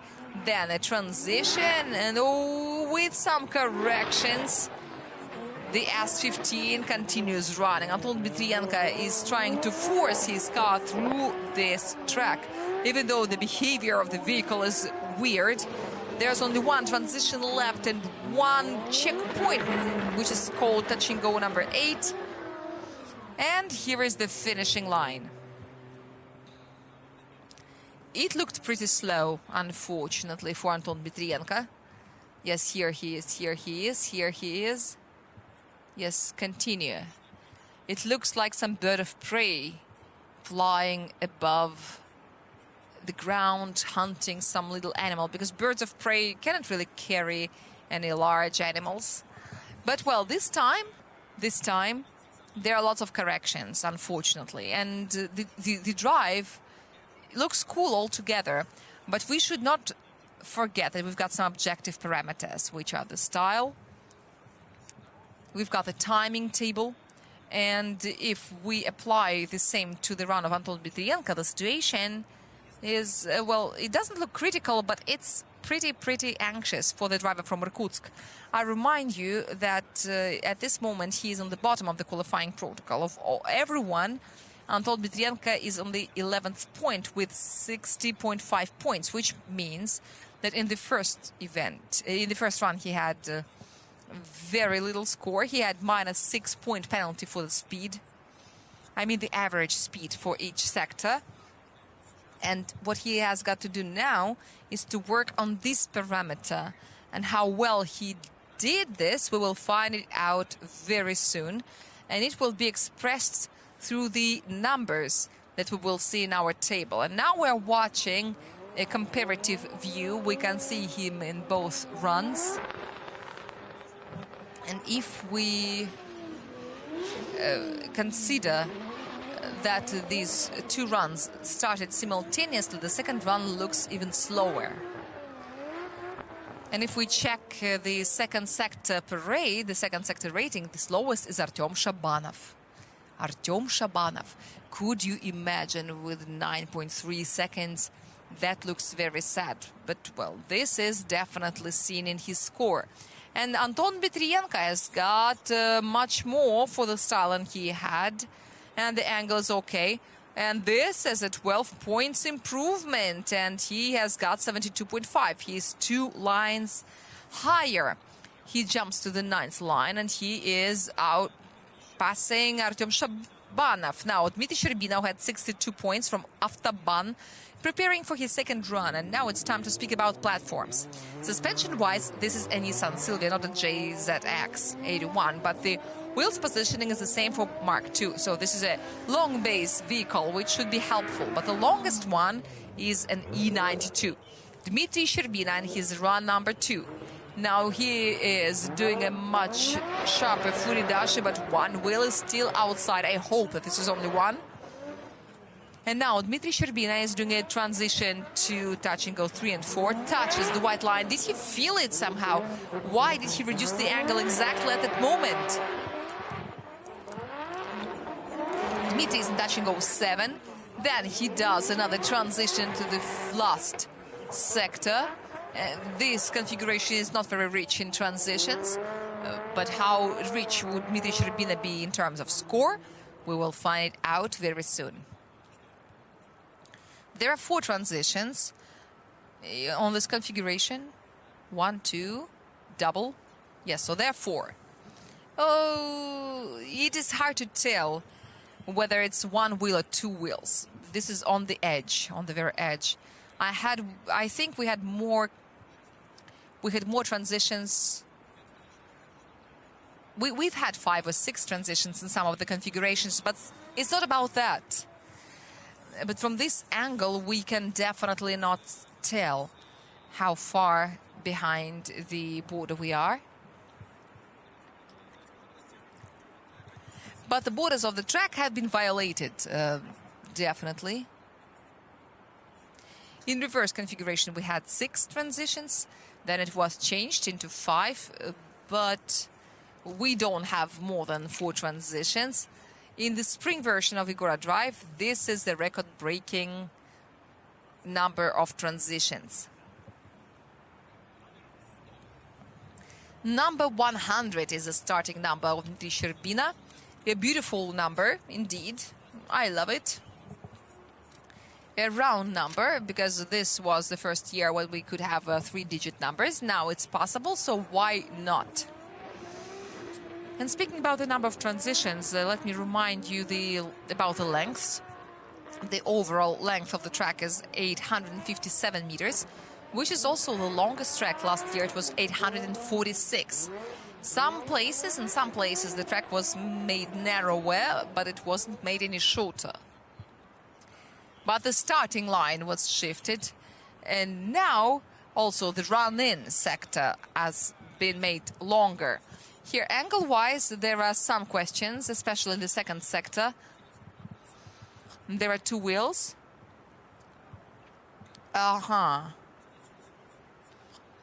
So it is 77.5. Perhaps he came back. 77.5 points.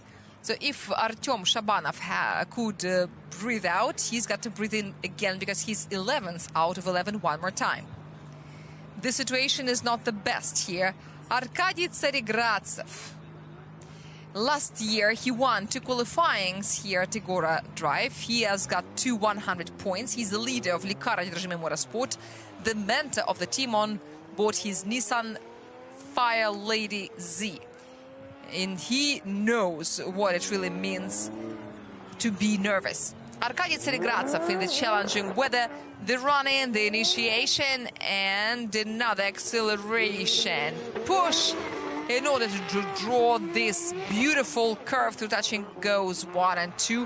A transition, very beautiful one. And here he gains a little more angle. He smoothly gets into transition 2, then he takes 5 and 6. And then another transition to the double 1 and another touch and go 8. Oh, whoa, whoa, whoa, whoa. He narrows down the line, and it is going to be a -4 in terms of line. And he's one of the leaders of the season, as I remind you. Now I recognize the experienced circuit racing, because if the speed is not absolutely correct, this is one of the fastest runs we have seen this far. And except for maybe the run-in, we've seen some faster guys, but the rest of the sectors, apart from one, the last one, he's been the fastest ever. Not surprising, because Arkady Tsaregradtsev, in fact, started his sports career with winter racing, with winter sprints. Then he tried circuit racing and winter tracks, and only in 2012 Arkady Tsaregradtsev got professionally involved in drifting. And there is a question about the in and no-go zone. The line was slightly too narrow in the last transition. But what can we say about Arkady Tsaregradtsev? What would an inexperienced driver do? He would probably try to invent something, but Arkady was like, okay, if my horse chooses this way, we're gonna do it this way, and we will improve it later. This is the right strategy, which made this run still the fastest one this far. And here's the situation. He missed touch and go 8, which is -4 penalty. Getting outside is -2, which is a total of 6. And he could get the same -6 deduction for the style, because the car would inevitably slow down, and also angle-wise he would probably have some deductions as well. But now, even if it's -6 for the line, it wouldn't be that critical.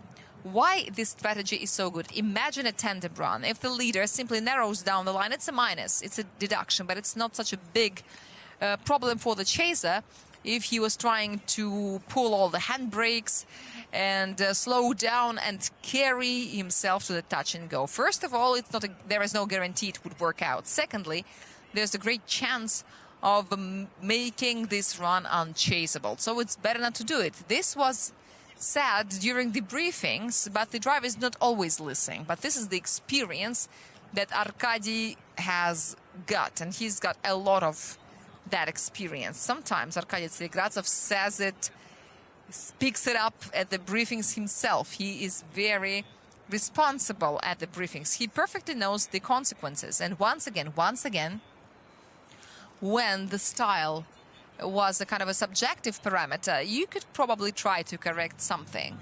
But when there is a timing that is merciless, you understand that it's better to keep maximum speed.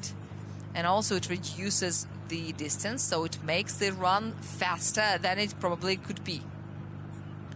I think he may not be penalized for the style, perhaps, but the line helped him win around 4 or 5 meters. And Vladimir Safonov once said that missed control points in the first sweeper would be penalized for 1 point.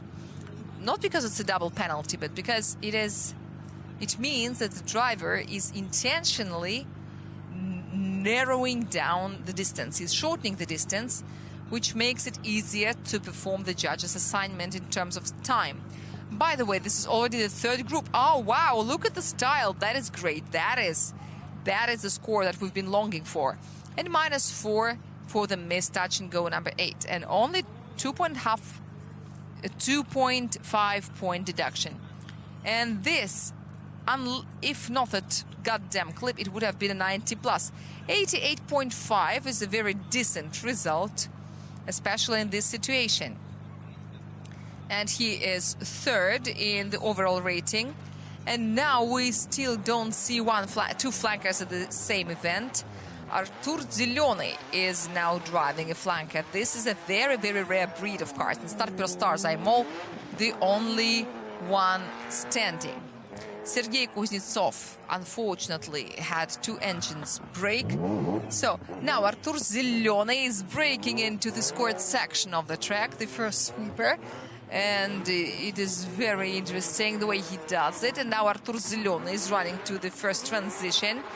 And at first he fixed the angle very well, but then he did some corrections, narrowing down the line. Transition number 2 in touch and go 5 once again. But touch and go 6 has been taken. Touch and go 7 is successfully taken again, and he had to fight with his car, get on the way to touch and go 8. But most importantly, he's trying to get something to the finish, and he does. And he totally does. And gives me the feeling that the rain is less heavy now. This may be one of the reasons why the speeds are growing, because if the cars were just cutting through the water, cutting through the puddles, now it looks differently. There are some streams, and they will be there for quite a while because this is a natural terrain. But it looks like there is less water somewhere, and it's also unevenly distributed. So I guess the angle and the line stability may also suffer. For example, here along the white line, there is a more slippery part of the track compared to the inner edge, because there are less debris. I remind you that the most slippery asphalt is the one with the tire debris, especially when there is some water on top. When it's dry, it gives you some extra grip. But once it's wet, it is getting extremely slippery. And this is what creates the conflict between circuit races, motor races, and drifters. This is why we get such references from different people. I've heard a lot from the circuit races, that Yokohama cannot hold on to Michelin, and there's nothing worse for circuit races than granulized tires, which is uncontrolled wear that you cannot do anything about. Now let's take a look at the speed. Not the most convincing run-in was performed by Artur Zelony. The average speed in the first sector was 93.3. Then it is pretty sad in sector number 2, our favorite one. This is the hero of the day. And then it's getting gradually better. And here we can once again recall the specificity of flankers. I think that every baby, every child knows the difference of a flanker from other vehicles. Yes, the transmission is located in the rear axle. Once again, this is the third sector, and there are -6 deductions, and then it goes much better. This is 23, 25 and 16 this time, which is a total of 64. The first attempt we've seen worse, so nothing bad has happened this far. Most importantly, there are no extra nerves. Georgy Chivchyan, the driver who has won lots of qualifyings in his career, and here he has had one. No, he was second, but he won the event here in 2022. And now the driver of Takayama Forward Auto on board his Nissan Z.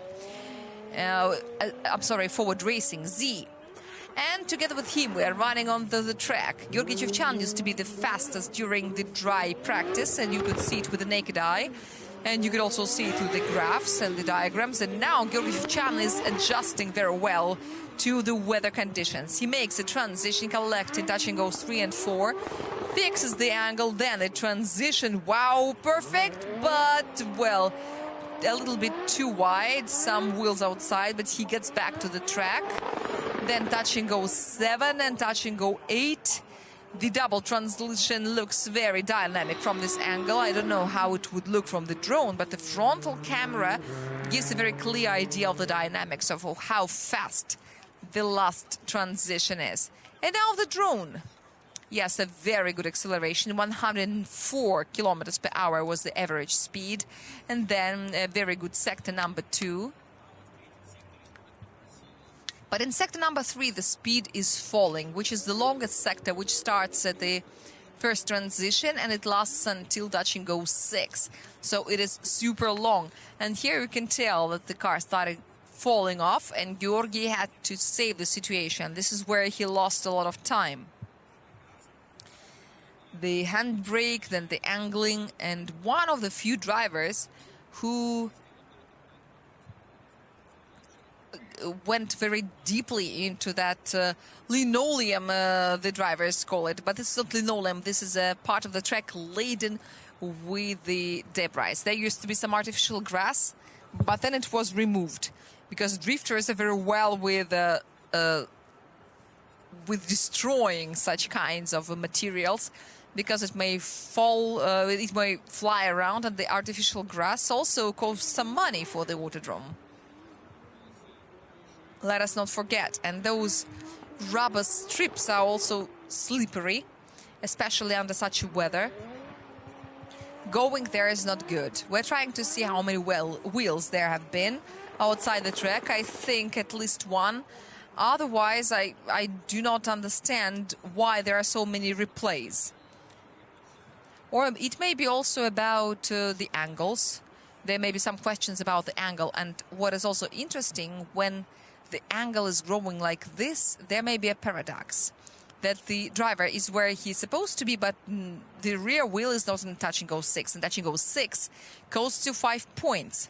And the judges need to understand whether to make a deduction or to make an accrual. But now all the secret things will be revealed. And now the general sponsor of Russian Drift Series Grand Prix is VTB Bank PGSC. The official sponsor is the premium motor oil manufacturer iMOL company. And now let's take a look at the screen. First, let's enjoy the view of Igora Drive, and now the score. Yes, Sector 3 is penalized for the style. In others, it looks pretty decent. The line and the angle looks well. Our favorite Sector 2, only -3 for the second sector. But this is 83 points. Not bad, but everything is clear. There was one mistake, one serious mistake, which was made after touch and go number 6. Some angle flaw and a wheel outside, which deprived Gocha of 10 points. Some angle points, some line points, and some style points. And it makes it a total of 10. Leonid Shnaider from time up on board his Toyota Mark II JZX 90. He has had a podium here. His best qualifying result is position 4. This is his first battle run, the first sweeper. One wheel is slipping outside, but Leonid immediately brings it back again. Then he makes a transition into sweeper 2. And he's running to transition number 2 to collect touch and go 5. Forgetting nothing about number 6. It looks like he's been on the edge. And then transition number 3, the double transition exactly on the track border through touch and go 8. The last 90 meters of the scored section of the track. Leonid Shnaider is getting a non-zero result, therefore performing his task. The speed was okay except for one sector. The second sector, our favorite one. Sector number 2 is playing the main part here. 101.5 kilometers per hour. And there are no penalties for the last sector. And if I compare it all correctly, there may be even more. There can be even more sectors without penalties. In one of the sectors, it would be only 1 point penalty. So there is a lot of style score that has been taken to the finish. I remind you that the points are not accrued, they're deducted. Every driver has got a maximum, so everyone has got 100 points before they start. And then it all depends on your actions, how much of that 100 you can take to the finish, because the judges do not add anything. They only deduct, whether they like it or not. I don't think that they like it, because they don't like taking anything away from you.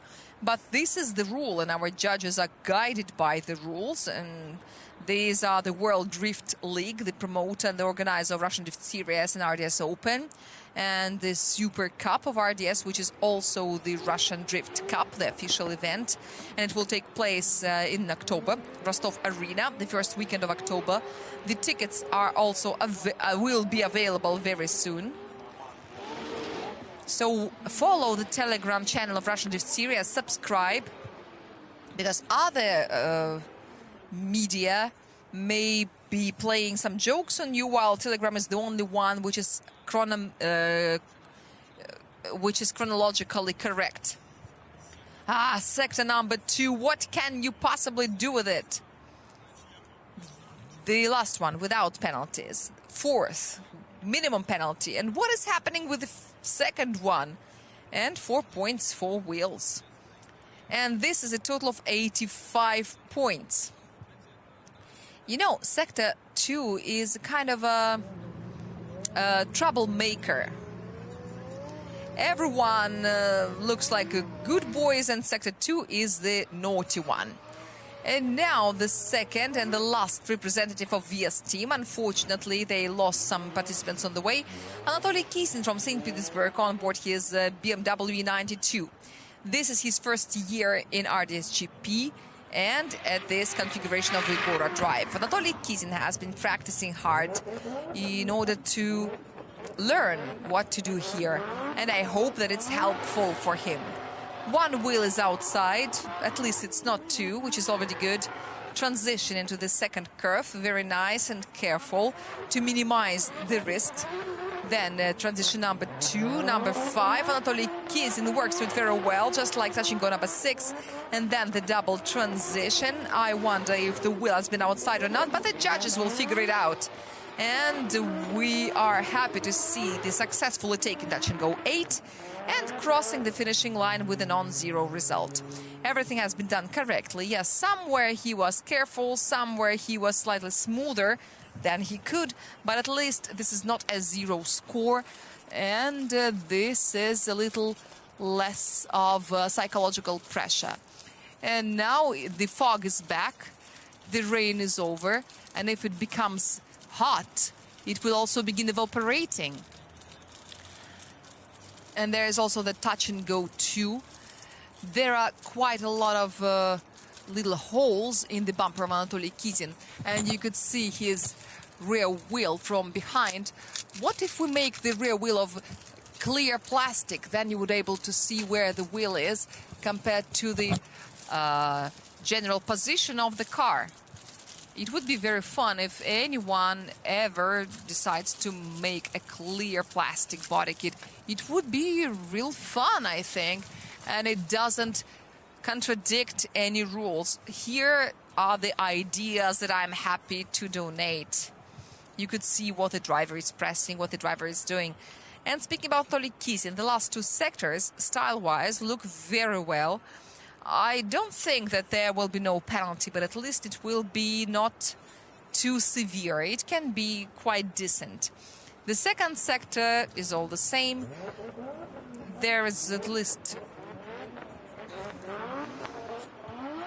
This is something that you cannot deny. Second sector is the sector that you always lose. If you don't lose, it's always cool, but you are most likely to. This is the way you should approach it. This is -6, so the maximum score would be 94 anyway, unless something special happens to the asphalt. But what has Danila Vorobiev done that he has got 95 points? Or maybe it was a little bit less damp, plus the right setups, and these are the results of Anatoly Kizin. First of all, the second sector is -6 and some more penalties, and this is 20 for the style, 23 for the line, and this is a total of 75. 75 for the first run of Anatoly Kizin, and we proceed. And here we've got the leader of the personal rating, regardless of 2 failures in a row. Anton Kazlov from Carville Racing, Ulyanovsk City, on board his BMW F22, which is almost a Supra, and he is doing his first run. He's been exercising with speed, and Anton Kazlov has got the best result in the qualifying. He was 5th in the memorable 2023 when he became the vice champion. And now the principal moment, his main rival Artem Shabanov didn't qualify very well. He is still under danger. He may not qualify. One wheel is still outside, but this is not a critical mistake. Anton Kazlov is making transition collect, touching go 5 and touching go 6. And now he's breaking into the double transition zone. And then to touch and go 8, he's running to the last 90 meters of the distance. This is a non-zero result anyway. I don't really see the border of the no-go zone. I cannot tell you anything particular about it, but maybe a top shot will help us. There was a second sector, sector 2. He is always the same, but he was really, really slow out there. He cannot get less than -6. In terms of the module, he can get more. But yes, he was even slower than Artem Shabanov that we spoke about.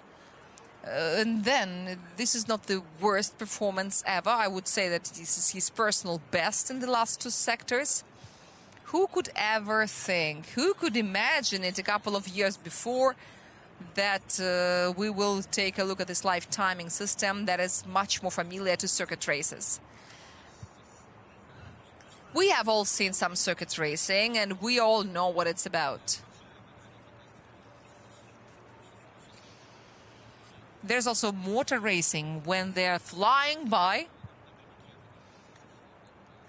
where you are standing somewhere in about start to finish straight line, and you see this crowd of bugs, and you can hardly identify anyone. All right, so Anton Kazlov, in the meanwhile, has made all his fans very nervous. You could especially tell this at the end of the first sweeper, when it looked like the car was about to get stuck because the angle was too big. But no, he didn't follow the script of Artem Shabanov. And Anton Kazlov pulled himself together and took his run to a non-zero result, which in our current reality is already a good result. But the speed fell tremendously, and wow! Sector 1 and 4 is free of penalization. Sector 2 is the well familiar with a -6, but generally the overall picture is pretty good. And this is what we've been speaking about. If not the end of the sweeper, it would have been much better.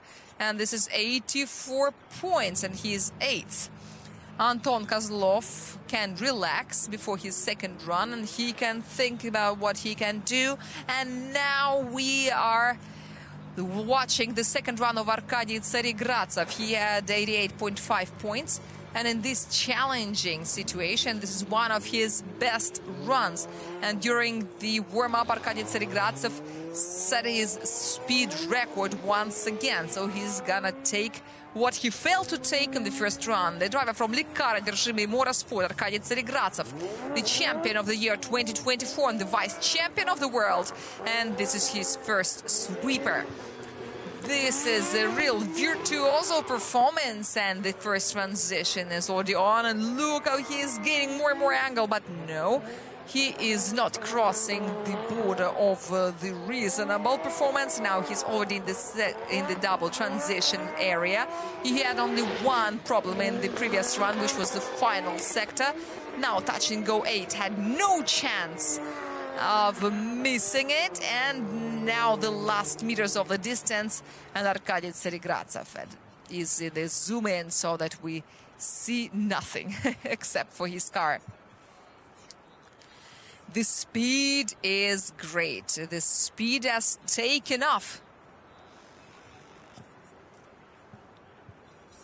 Not exactly, but this is not... There is no -6. Wow, isn't it a miracle? Looks like a miracle. Someone had to, and who, if not Arkady Petrovich? Yesterday at the briefing, Arkady Tsaregradtsev was shown as a reference of speed, and he himself said, but I'm not hitting anything at the same time. But now he was hitting things. He was hitting all of the touch and goes, and the line is 30 points. If I'm taking the breath of Stanislav Dolgich away, I'm sorry, but I'm sure that this is 30 points of line. Once again, we've got a lot of clean sectors. Some of them are very good in terms of the speed, in terms of the line. Everything is so clear now. If there are no problems with the line, as in the previous run, Arkady gets the maximum. And now the clip has been taken, and the timing is amazing, 5.5 compared to the reference 5.8. Now the reference may be changed. Vladimir Safonov may say, they're getting too fast. But as long as there is the second sector penalty, I think it will remain the same. But we can make up a perfect run of different runs of different drivers. The perfect first sector from one driver, perfect second sector of the other one, and so on. So the results are coming up. And this is what we've been waiting for. This is the 90+. Danila Vorobiev has got to step away. We've got a new qualifying leader. And this is 30, 34, and 33, which makes a total of 97 points. This is something that looked absolutely impossible, but Arkady Tsaregradtsev makes it happen. This is so great. I love it when the run is visually beautiful and it's well scored at the same time. Artur Zelony, who is currently 17th out of 17 drivers, with 64 points for run 1. Now he's got to make it better, preferably if it's better than 72.5. Then he may breathe out. Now we know the mission, we know the assignment. Too bad Artur couldn't hear our motivating speech. The only representative of Star Stars, Zaimol. He's the only hope of the team. Maybe he could have let the handbrake go. You could tell that he's been suffering through Sector 1. But as everyone knows that there will be a 6-point penalty, why not just let it go? Then he makes a transition. The flanker doesn't want to listen to his driver. Now Touch and Go 6. The expense of Touch and Go 6 is taken. Touch and Go 7, also check. Then the last transition. And it looks like the car is leaning against an invisible wall, but Artur presses it through as he runs towards the finish with the old marks. There is some false Touch and Go, but it's false. It is not ours. Don't look at it. Or maybe it's ours, but it's our X. Touch and Go 1 is missed. In terms of the speed, it's not perfect as well. The average speed is 89.9 kilometers per hour. That is too slow with a reference of 100+. Let us be honest. This is what we see from the previous drivers' performance. Arkady Tsaregradtsev had 101.6, and it was enough. But here, there is a serious speed deficit. And then almost all the sectors have a 6-point penalties except for 2.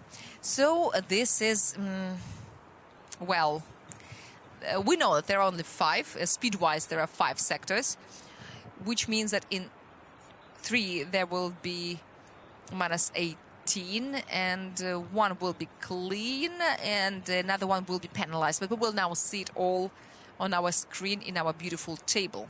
We will see all the details.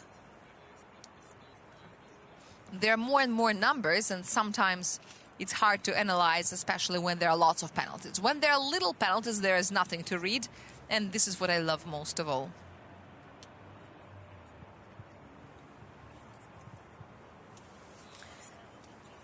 But there are some methods of reading the penalty table fastly. We are now learning the technology, what TG, what sector. When there are too many, it's really hard to look at it. But you see, the graphics are secondary, and it's hard to follow all the processes. But our directors are doing their best to make it clear and understandable for all of us. So this is the score. -7 in sector 2. This is also for the missed touch and go. So logically, Artur Zelony was cutting through, but he still failed to fulfill the reference. There are 11 points left from the maximum of the style. We've seen less, but this is still very little, 59.5. And here are some big questions. I really doubt that Artur Zelony can get to top 32. And who will definitely continue the battle is this driver, Georgy Chivchyan from Takayama forward order. He had 83 points recorded for the run 1, so now he can try to show us something special. Maybe a speed record. Let's see.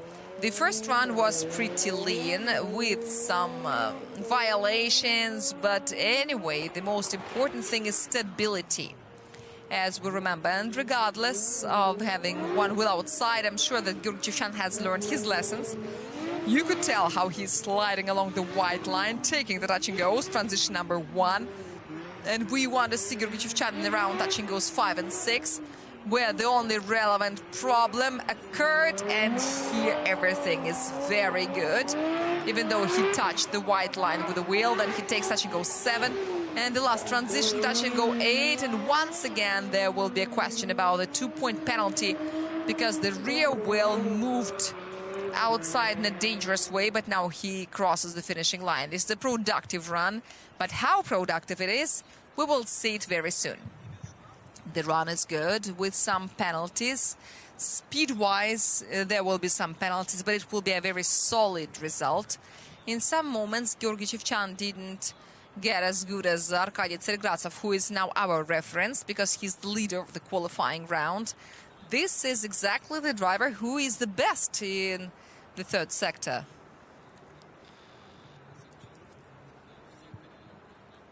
In sector 2, he was the best, and then there are some little details, but still, the attempt is great. This is what I told you about.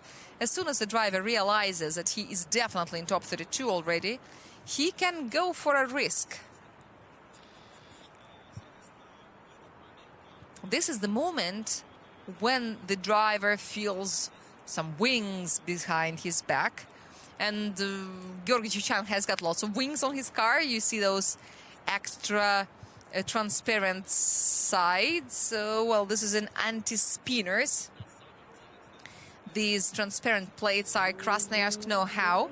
Even though I heard that it was invented very, very long time ago when we were still watching D1 competitions. They had those Turas with huge side plates that were supposed to help them not to spin around. But at a speed of 100 kilometers per hour, these things definitely work, because any aerodynamics works at a certain speed. But would the results match your expectation is a big question, because sometimes even experienced drivers do something crazy with their suspensions and then they deny it. But an experiment can be good and an experiment can be bad. So yes, we need them for sure, because this is the only way of getting knowledge. In the process of experiments, it's very necessary to record where you are moving, so that you know what you know to what to cancel. We need to set them up and we need to know what we change. But well, this has been good. This is great. Takayama forward order has done a great work. This is 94.5 points and he's third in the overall rating. Congratulations to Georgy Chivchyan on a very good result. But this far, he is far from Danila Vorobiev. And now we've got Leonid Shnaider with 85 points for the first run. The founder and the leader of Time up on board his Toyota Mark II. He's gonna carry that cross. Leonid Shnaider and his second attempt, the run-in. Leonid looked very well in his run 1, and of course we're waiting for another driver in a 90+ club, but no, not this time. The cone is falling and this is a 0, unfortunately. And his 85-point result is the officially recorded one. I guess that the staff of Igora Drive is holding their breath. But that's okay. This is a 0. There is nothing else for the judges to think about. So 85 is a good, solid result, and we are ready to continue. We've got Anatoly Kizin and Anton Kazlov in this group, and Anatoly Kazlov will be the one who appears right now on our screens, but only after a replay and after he does his familiarization run. Since Leonid Shnaider has got a 0, or a poor cone. It was broken in halves. We may see a little piece of his familiarization run, and here it is. This is not a battle run, I remind you. Let me explain you the mechanism. If a driver gets a 0, therefore, we've got this lag, because while the judges are thinking what score to give, the next participant is already warming up, and you don't see it while we are watching the replays. But now we've seen the replay, but it was very short. Therefore, we already see the familiarization run of the next driver. In Touch and Go 2, we've got so many additional marks. We've got lots of things.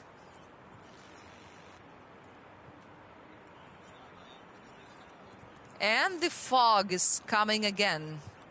It's not as thick as it was in the morning, as it was before the qualifying began, but this is the media sphere, the big milestone for those who are running on the old motorway, on the new motorway.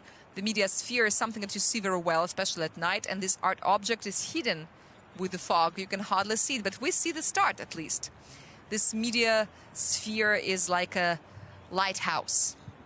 This is the way it looks from the bird's eye view. Let us not forget that the way it looks from the camera may be different from the way it looks live, even though it doesn't work this way with the fog. But you can adjust the contrast, maybe. But it plays lots of jokes with us when it's twilight. The camera says, I see it all, and the eyes go like, but we don't. Hello, we haven't seen our spectators for a long time. Hello, everyone. I hope that you are feeling great. You are well dressed, and I hope that you keep yourself safe from this atmospheric precipitation. That young boy is wearing a very good raincoat, a perfect one for this weather. Anatoly Kizin has got 75 points for round 1, and this is the 14th line of the rating. So Anatoly can relax. But this driver, number 812, is from St. Petersburg, which is obvious from his number, is going on his run 2 to improve his performance. E92, wearing the colors of VS team, is accelerating to the initiation point, and here it is. The car is spinning around, and Anatoly Kizin is releasing the handbrake before the dotted line, which is the full throttle line. The first sweeper is great. A transition to touch and go 1 and 2. He's moving exactly on the white line. Transition number 2, touch and go 5. And the very valuable touch and go 6 is already on the way of Anatoly Kizin. Now he's got 2. There are some ground debris. Maybe Anatoly was the one who brought it in, and then he is running towards the finish. It was Leonid Shnaider who brought those debris in when he was coming back from his unfortunate run. Littered. A little no littering on the racing track. As far as the style is concerned, everything looks more or less good. There will be some penalties. The second sector will be penalized, but it will not be -6. It will be a minus, but will not be a -6, which is already a victory in these circumstances. The qualifying leader, Arkady Tsaregradtsev, also didn't get a maximum out there. He had a -2 deduction.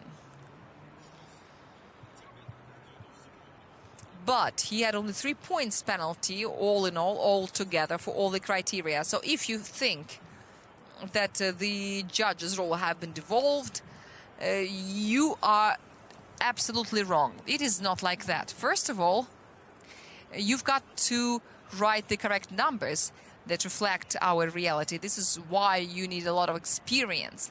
Secondly, you need to be a driver to understand how the things work. This is a very hard decision to make.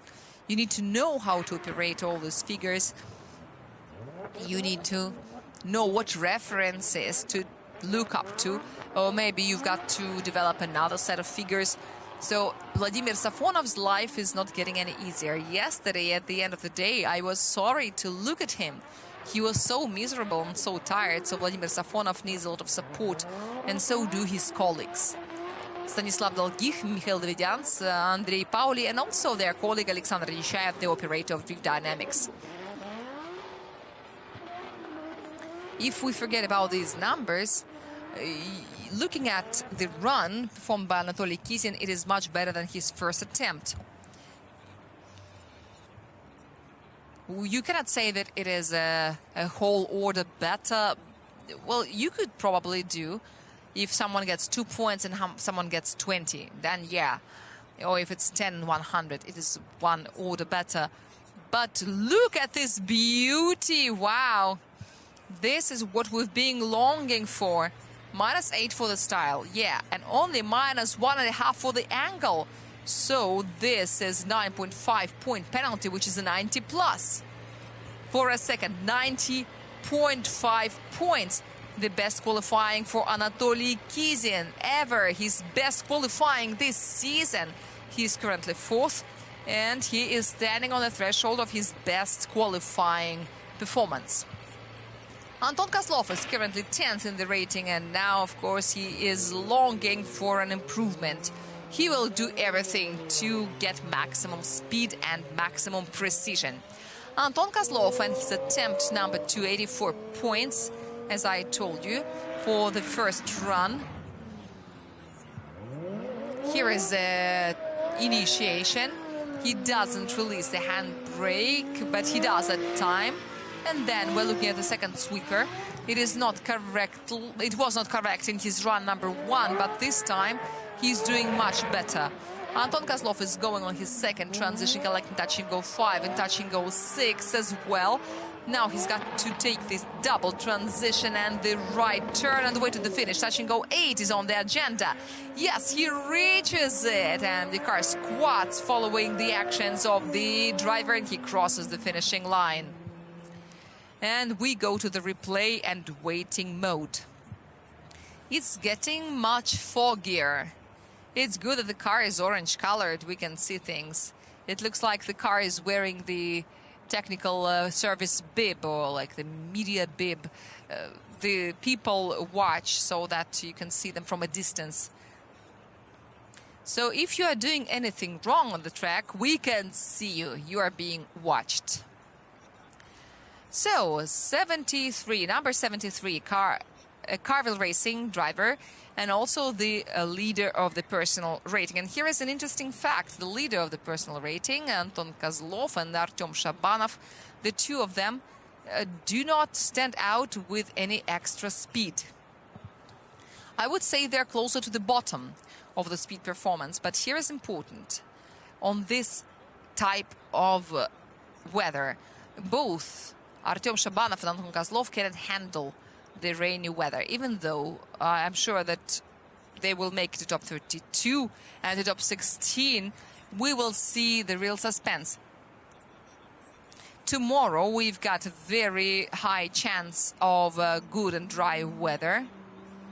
It is pretty probable. We hope that it will be like this and everyone will be in a more or less equal situation. But if we recall, the first event of the season, dry asphalt doesn't bring the condition to equality. But the last two sectors were good in terms of the speed, but the first ones were not.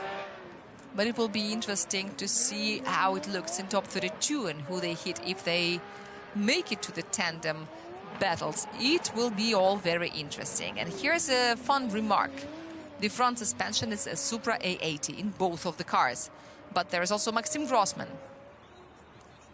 Maybe some different setups. We will also see Kirill Matskevich. And by the way, Damir Diatulin and Evgeny Losev have the same. Kirill Matskevich will be the last. We have got lots of Supras this year. They give us a lot of food for thought. The two-arm suspension is not a bad thing. I'm not gonna say a bad word about that, but this is a tendency that I notice. The traditional -6 and -2 in the first sector, and it makes a total of 30, 32 and 22, which is 84 points. Exactly the same that he had for run 1. Stability is a sign of skill, but I hope that this stability was a little higher. Anton Kazlov overpasses Denis Sarakapud, and we are moving to the next group. Lekar Держи Motorsport, Ilya Popov, number 22, Nissan 370Z, the city of Sochi. His best qualifying position was 18th. The best position in the overall protocol was 14th place. So in top 16, Ilya Popov usually loses. This is a new page in his history, and he doesn't really perform the right footy dash, but still he makes his car move sideways, and he is spinning to the first sweep, and then he does a transition, and then he continues gaining angle. And here the assignment allows you to do so. Touch and go 5 is cool, and in touch and go 6 is also taken. The question is about the pace, but Vladimir Safonov will figure it out, and we are happy to see touch and go 7, touch and go 8 being taken by Ilya, and he is running through the last meters until the finish. And we will now see the replays and what the drift dynamic systems tell us.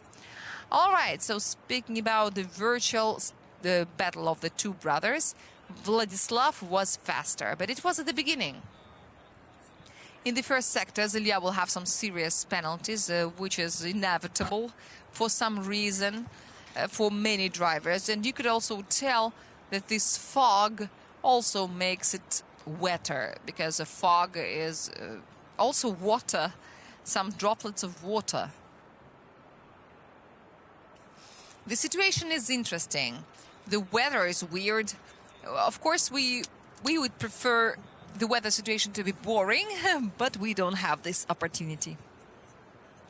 We cannot order the weather, but this sweeper is supposed to be high speed.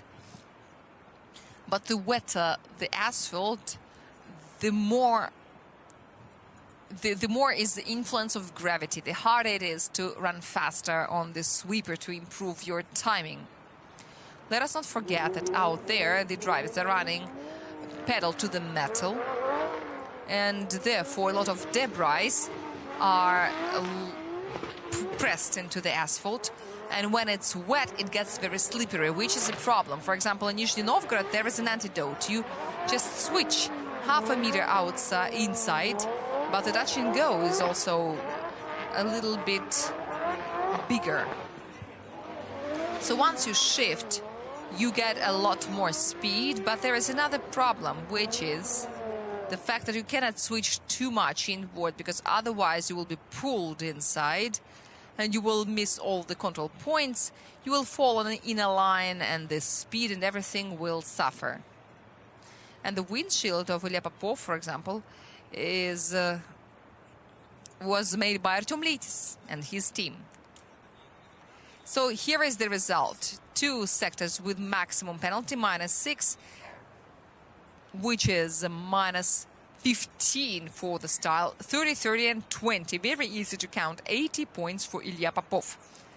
And this is a result that enables him to continue watching the qualifying in a relaxed manner. He's 12th at the present moment. And we still haven't seen 11 drivers. The ones who are last and one but last are in the risk zone. At the moment, these are Artur Zelony and Artem Shabanov. Who could ever imagine? No one.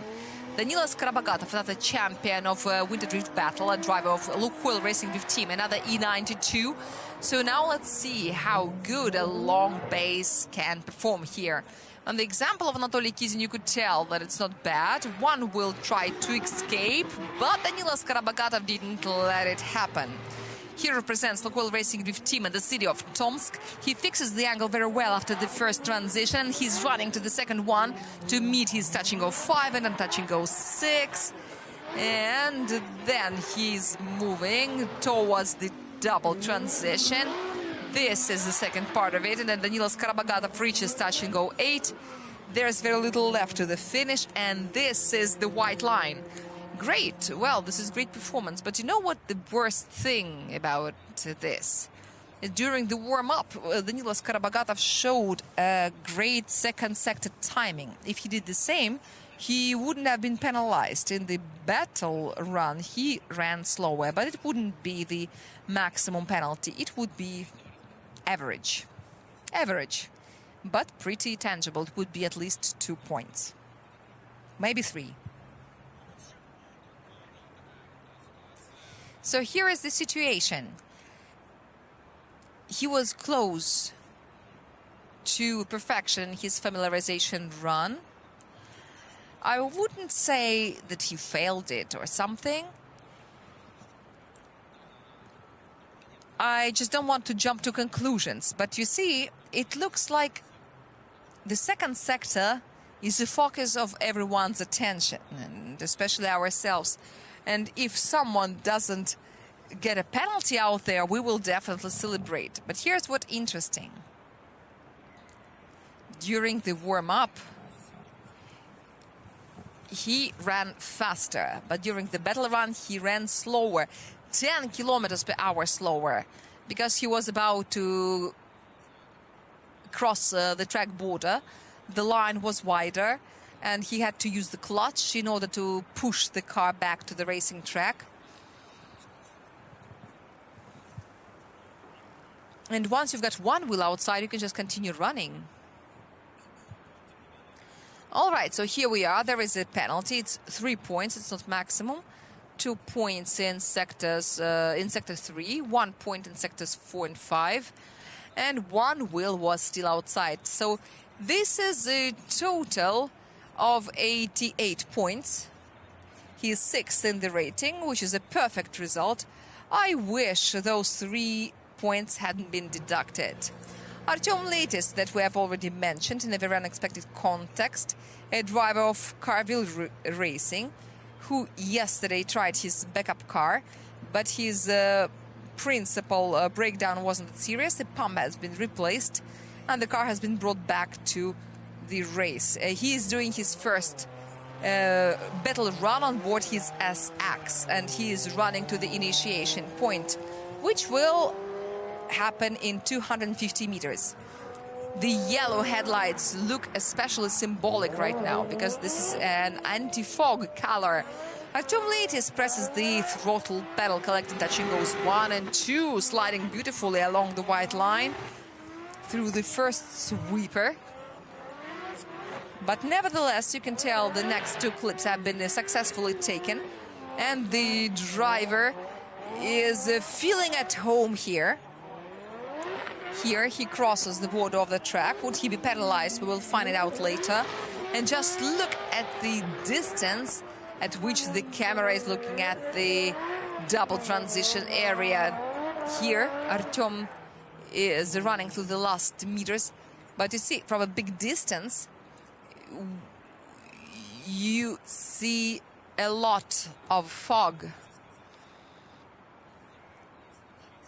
To be sincere with you, I believe that strategically Artem Leytis could also run on board his Z, because an SX is very short. It has a more powerful engine, which you don't really need. It means that it's harder to apply this power correctly to the wet asphalt. And theoretically, a longer-based Z may be faster. Plus, Artem Leytis is a guy who is pretty well accustomed to the 350Z, because this is the car that he used for the regional competitions. So he is good on board this car. He loves it. And we know that he is planning to re-equip it for the next year performance. It has been discussed. And now the engine that he had on this car last year in the RDS Europe, it is now in the Z. And for the SX, a new engine was assembled. And here is a fun fact. I read about it in our magazine, which is available at RDS Shop and also online.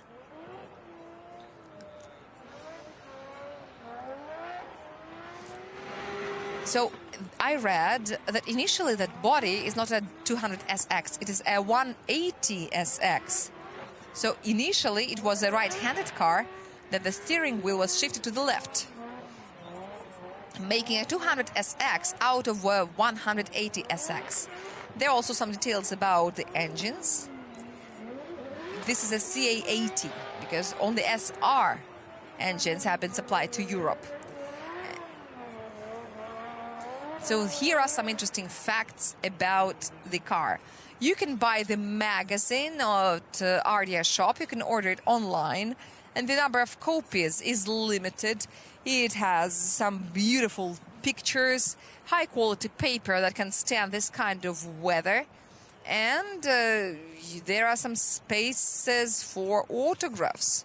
So if you have a water-resistant markers, you can get the autographs that will not blur. Make sure that you don't confuse between the drivers. To make sure you don't, we've got portraits of all the racers. So this is a cool place to collect your autographs. -6 for all the sectors. It was not a fast run, and this is why I started telling you about the engines, because the speed was very bothering.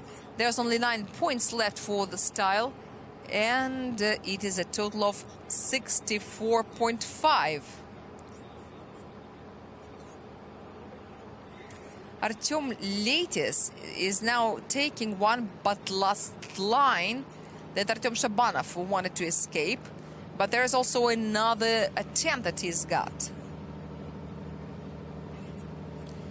There have been lots of racers who could get worse than Artem Shabanov, but then there was a second run and the situation would change.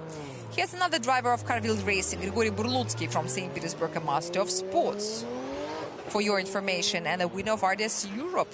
And his familiarization run was not very fast, but vice versa. But that's okay. Familiarization is familiarization. This is a battle run. And now Grigory Burlutsky is in the first sweeper that you can still see through the fog. And this is transition number 1. Here the visibility gets much worse, but you can still see the corrections because the car is orange. The corrections are very easy to explain in such weather. And I hope there is only one wheel outside. I hope there will be no serious penalty, but Grigory Burlutsky heroically finds the milestones and continues drifting. Still missing touch and go 8, but he finishes with a non-zero result. And of course, we are now going to the waiting mode and the replay mode. The visibility is getting very bad. Here is an important thing. What is worse, a very wet track or an almost zero visibility. You've got to run fast, but if you don't know where you're going, how can you go fast? Because the visibility cannot get better anyhow. The faster you go, the harder it is. So this is why the airplanes are not allowed to land when there are no visual milestones. The aircraft has got some systems, it's got the gauges and devices, that's true, but the drift cars don't. So what can you do? What is better for you? What is worse for you? Today I've already said that as far as I know, our cars are not equipped with any navigation devices, so you cannot follow the devices. All the milestones are only visible. All the references are visible, but you don't see them. And getting back to the magazine, I just couldn't finish before Grigory Burlutsky started. Do you think that the main problem is about distinguishing between the faces of the drivers? Well, I don't think so. I don't think so. What happened to the right front wheel? This was either an optic illusion or maybe there was great instability in the front left suspension around touch and go 6. I have a feeling that there is some wobbling, like something has fallen off. Maybe the wheel has been unloaded or it is loaded. Is it loaded or not? I don't really know. It makes me pretty nervous.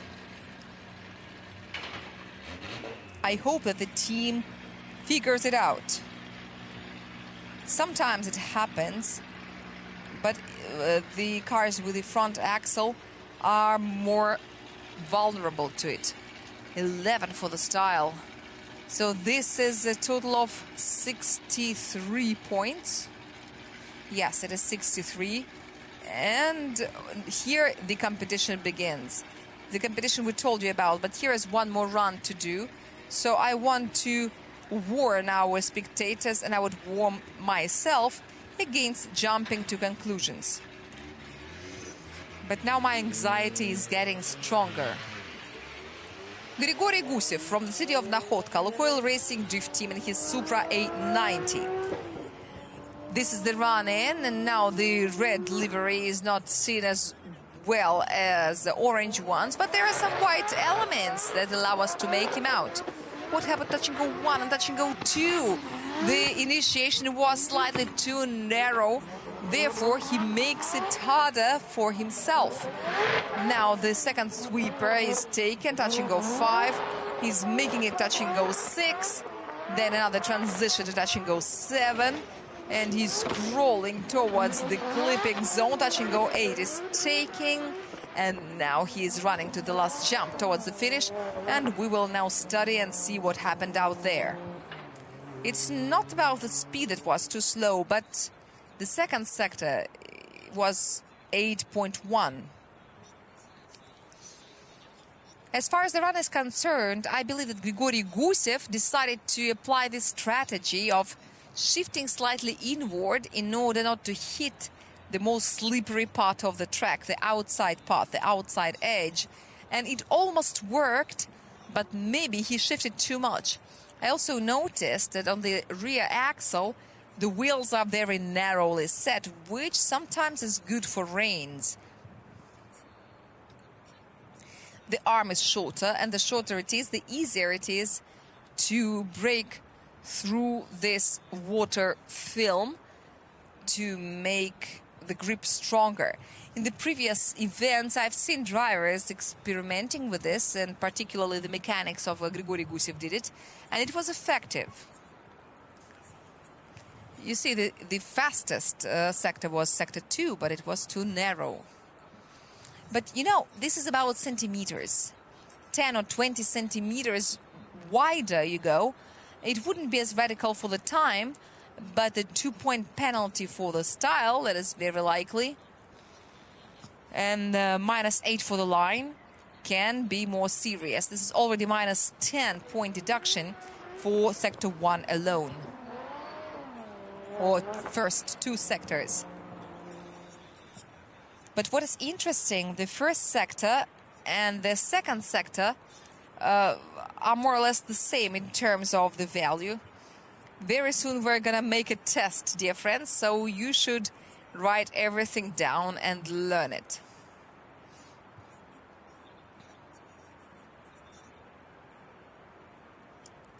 The fog is crazy.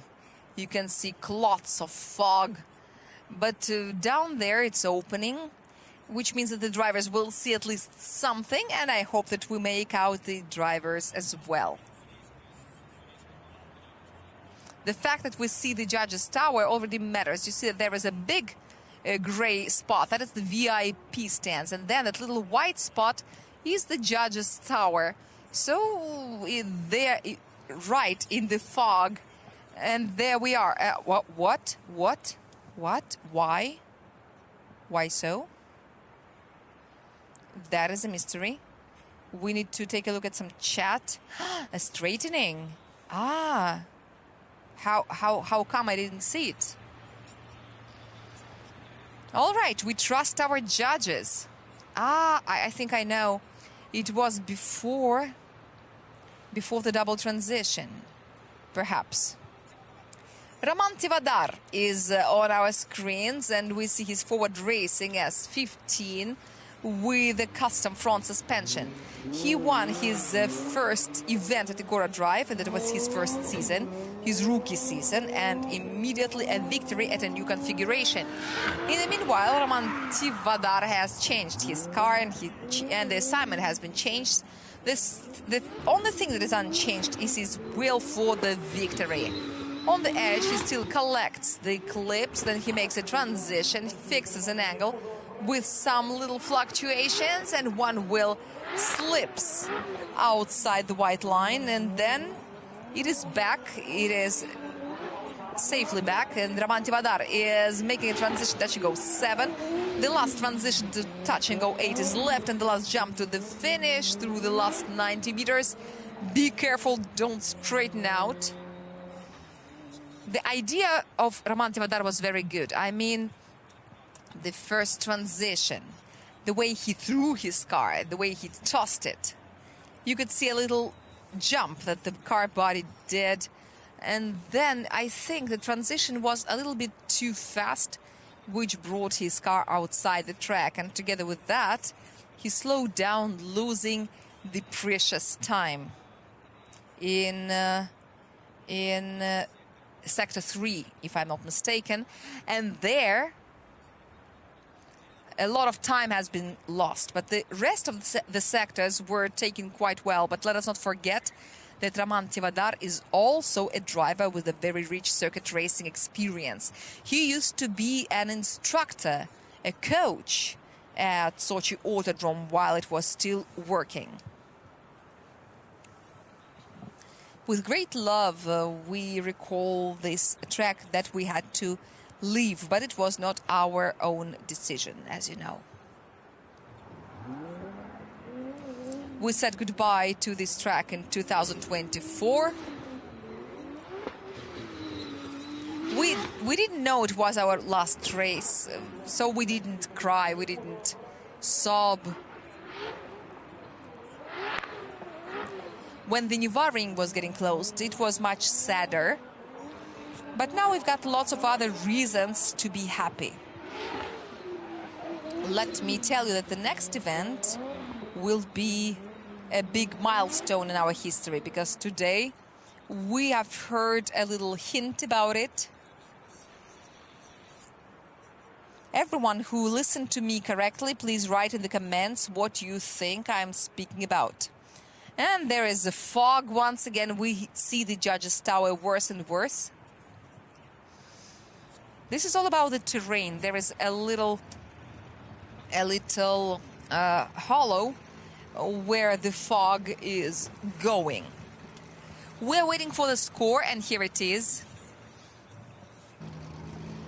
The second sector was better than the third. We haven't seen it for quite a while. The 3.5 deduction for the angle, where the angle was excessive. Without that, it would have been perfect. It was a very brave experiment. He just needs to correct it a little bit, and then it would be magnificent. 82.5. As for the magnificent things, Roman Tivadar is a great specialist. Apart from having a victory here, he also got some qualifying victories here. That was his 5th, and it was the qualifying when 99 points was the 5th place. Ilya Popov, number 22, Likar, одержимый Mora, sporting his Nissan 370Z, are already here. Ilya Popov, his car is green, we can see it very well, which means that the fog is dispersing, and this is not a line mistake. Until the dotted line, you're allowed to cross the white line, which marks the borders of the track, so there will be no penalty, but he will get penalized for some other flaws. But the first 4 clips have been very well taken. And once again, there is a 0 in these sectors. Tachenko 6 is taken. With some crazy effort, he can feel the edges of the track and crosses the finishing line. And maybe we will check the angles when we see the scores. Here are 2 angles. One is from above, and there is more fog, and the other was front. And there you can see it much better. But speaking about the style, if there is any penalty, then it will be better. But I think lots of things today make us look at things differently. But I'm just checking out the figures, and they look good. They look very decent. Unfortunately, it is impossible to do without any penalties at all. But this is a fact that the run was very good. It is not surprising to me, because sim racing, and Ilya Popov has got a very rich experience in sim racing. And there you can adjust it for any sort of grip, and you can try practicing different kinds of grip, and you can also make it similar to rainy weather. You can change it, you can also adjust it during the run. And Danila Carabagatov just did such an amazing warm-up run. So if he repeats it in the battle run, it may be something incredible. I don't want to jump to conclusions. Okay, so this is the result. So check it out. There are some penalties, but there is not a single 3-point penalty. Everything is very decent. 34 out of 35 for the style, for the angle. Wow. And a flawless line. And this is a 92-point result. Bravo. Bravo. And this is 4th line of the racing. Ilya Popov shifts Anatoly Kizin down. The 90-plus club is growing. It is growing, and we are happy to see Anatoly Kizin there for the first time. And now Danila Carabagatov had an 88-point result for the first run. He's driving a BMW E92, representing Lukoil Racing Drift Team in the city of Tomsk. And his piglet, his companion. The first run could also be a 90-plus, but unfortunately it didn't work out correctly for this driver from Tomsk. Let's see if he can do it once again. He is doing it right now. The first sweeper is really cool. Very good initiation. He collects the first 2 clips, and he makes a transition, fixes the angle. Everything is performed greatly, and there is a little gap in between the rear wheel and the white line, and now he's collected Tachenko 6, then the double transition and the final jump of 90 meters towards the finish. Tachenko 8, and a big angle has been performed, which is not even required in such a weather, and here's a finish. Now let's study. So first of all, it looks like the circuit racing principle has just worked. Slow entrance and a fast exit. The slower the entrance into a curve, the faster the exit. This is exactly what the circuit races usually do. If you're fighting for any position, then you're working on the braking lines and stuff, but this is not efficient for the perfect loop timing. And here we don't have any access to the seconds, but the average speed at the run-in looks like it's been too little, but then it's 80.35. He's a little slower than Danila Vorobiev, but slightly faster than all the others. While this is not the best personal time, it was 8.3 at the run-in. As far as the next sector is concerned, the third one, at the familiarization run, it was 11. Now it's 11.3, which is also very, very good. This is not penalized. Sector 4, it's 6.7 and then 5.5 without any line violations. In terms of the speed, it's okay. So Arkady Tsaregradtsev may have to step back. Yeah, so you see the problem. It was about the run-in and sector number 2 and 2 more points for the angle, which makes a total of 6. But still, this is a welcome to 90 plus. This is 94 points and this is 4th line. So Ilya Popov is stepping 1 line down. If he ran a little faster at the run-in, but we saw that there was a time he could get closer to the white line. But what happened to the grip? That's a big question. But what can we tell? Danila Carabagatov, thank you for the great performance. Artem Leytis, the 20th out of 23, but it doesn't mean that he can relax. He's got 64.5 points only, and he is about to perform his second run. He represents the team of Carville Racing. Carville Racing drivers have problems with the first runs. Grigory Burlutsky had only 63. Ivan Palmin also didn't impress us. Now Artem Leytis is doing his second run, and is it an unchaseable run? But still, the run goes on.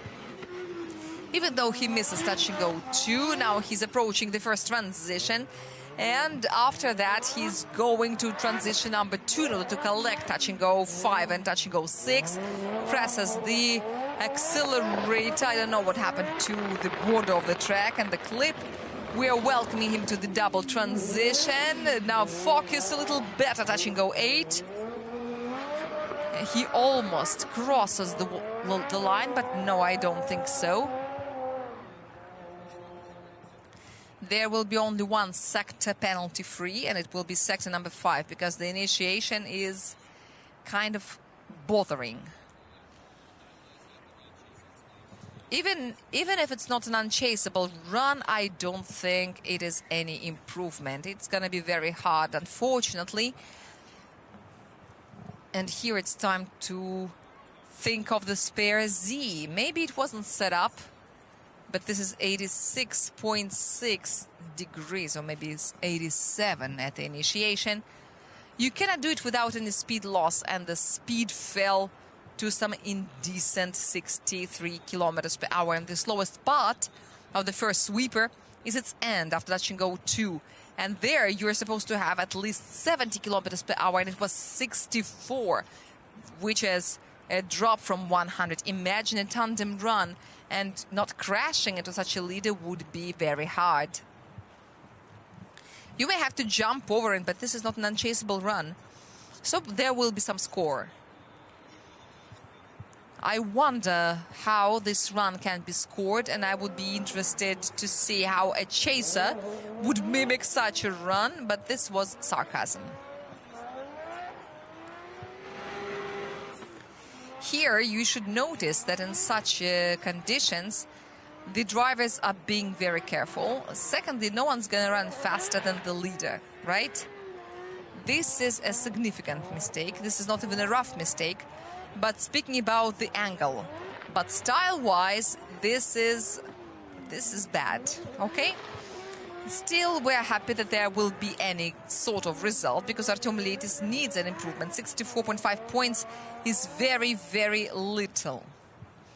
I don't think that you can count for an improvement with such a result. This is a big question. His teammate, Grigory Burlutsky, is already waiting at the start. The Carville guys are very close to each other in our starting table. It is very often when you see representatives of the same team going one after another, like Alexander Abramov and Ilya Polushchuk will also go one after another. They both represent Predator Drift team. They had to miss the previous event. And fresh racing. as well. They are also very close to each other. So here's what we've got. -3 for the first, -7 for the sector, and sector 5 is clean. Angle-wise, it's 5.5 point deduction. And there is still an improvement. Congratulations to Artem Leytis. This is 72.5 points. And he is now higher than Anton Dmitriyenko in the qualifying rating. They've got the same best point, but the worst one is different, and Artem Leytis has got a higher result. Here is Grigory Burlutsky, his second run. He has 63 for the first, so he's now to do a lot of work. 63 is the worst result this far. Grigory Burlutsky is going to work on his improvement. And the first sweeper begins right now. This is touching 1 and 2. He's the master of sports of the Russian Federation. Then this is transition number 1, and touching goes 3 and 4 are beautifully taken as he runs towards his transition number 2, takes touching go 5, touching go 6. Yes, my friends. And now he's only got to do the double transition, which is not killingly dynamic, but this is very sharp at touching go 8. The last meters of the distance, and yes, he finishes. No one doubted he would, but now here's a question about the score. And what is happening to our strictest criterion? It is not very simple for Grigory Burlutsky. Carville Racing, as the team shared, and they thought that they found the right pace. But then the weather changed. And as we understand, all that search has to be done all over again, from scratch. You cannot tell that it is the opposite, but the setups need to be different, hydraulically, and in terms of the springs and the stabilizers, and lots of other parameters.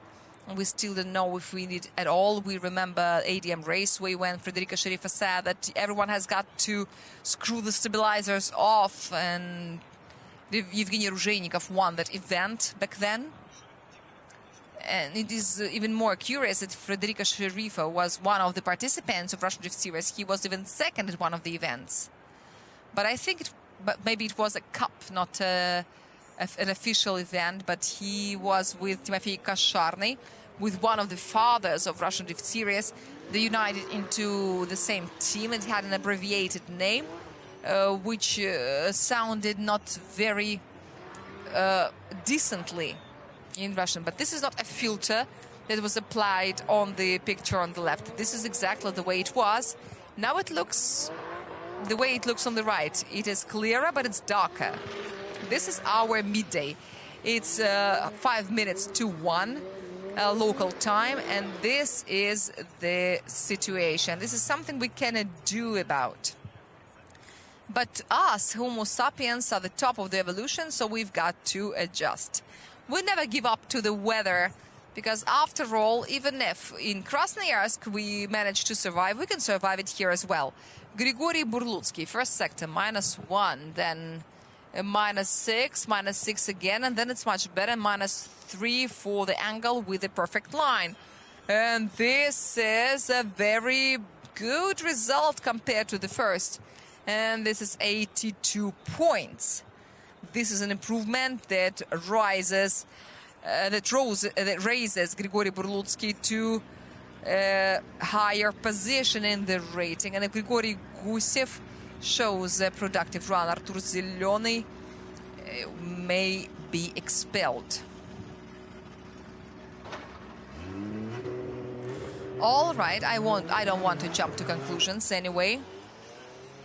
Let's join Grigory Gusev from Lukoil Racing Drift Team and run along the racing track. Let's keep our fingers crossed for Grigory, and we wish him all the best. A correction again, it's very bad in terms of the angle. He misses touch and go 2, but misses touch and go 1, but takes touch and go 2. And a stepwise transition. One wheel slips outside. Another jump to touch and go 5, and he reaches that square. And here's transition 1, transition 2. Touch and go 8 is taken by the very corner, and then he's running towards the finish. This is gonna be complicated. The Toyota Supra is having quite a hard time. It's hard to say, but it looks like it's some excessive grip. It looks like he missed touch and go 1, by the way. But the timing in the second sector is over 8 seconds. Can you imagine that? The narrow line brings it fruit. But in the first run, the timing was also not bad, but you can see that he misses control point number 1, which is -3 for the style, -3 for the line, -1 for the style. But the timing is good, so maybe he doesn't get any more penalties in sector 2. I mean the second speed sector. We've got 3 sectors for the angle and 5 sectors for the speed. 3 plus 5 makes 8. So my arithmetics is good. And it gets a little lighter. It looks like it is clearer. And as far as the setups are concerned and the mechanic works on the car of Grigory Gusev, I am really taking my head off because the car is running fast. And whenever the car is running fast, it means it doesn't want to drift, and the driver has some problems. But once Grigory Gusev presses the throttle pedal, the car begins to accelerate. And it is a good, effective acceleration with some speed gain. And this is what is really necessary when you have such a style assignment. So I think it is good, very decent. 133 kilometers per hour was the initiation speed, which is fast.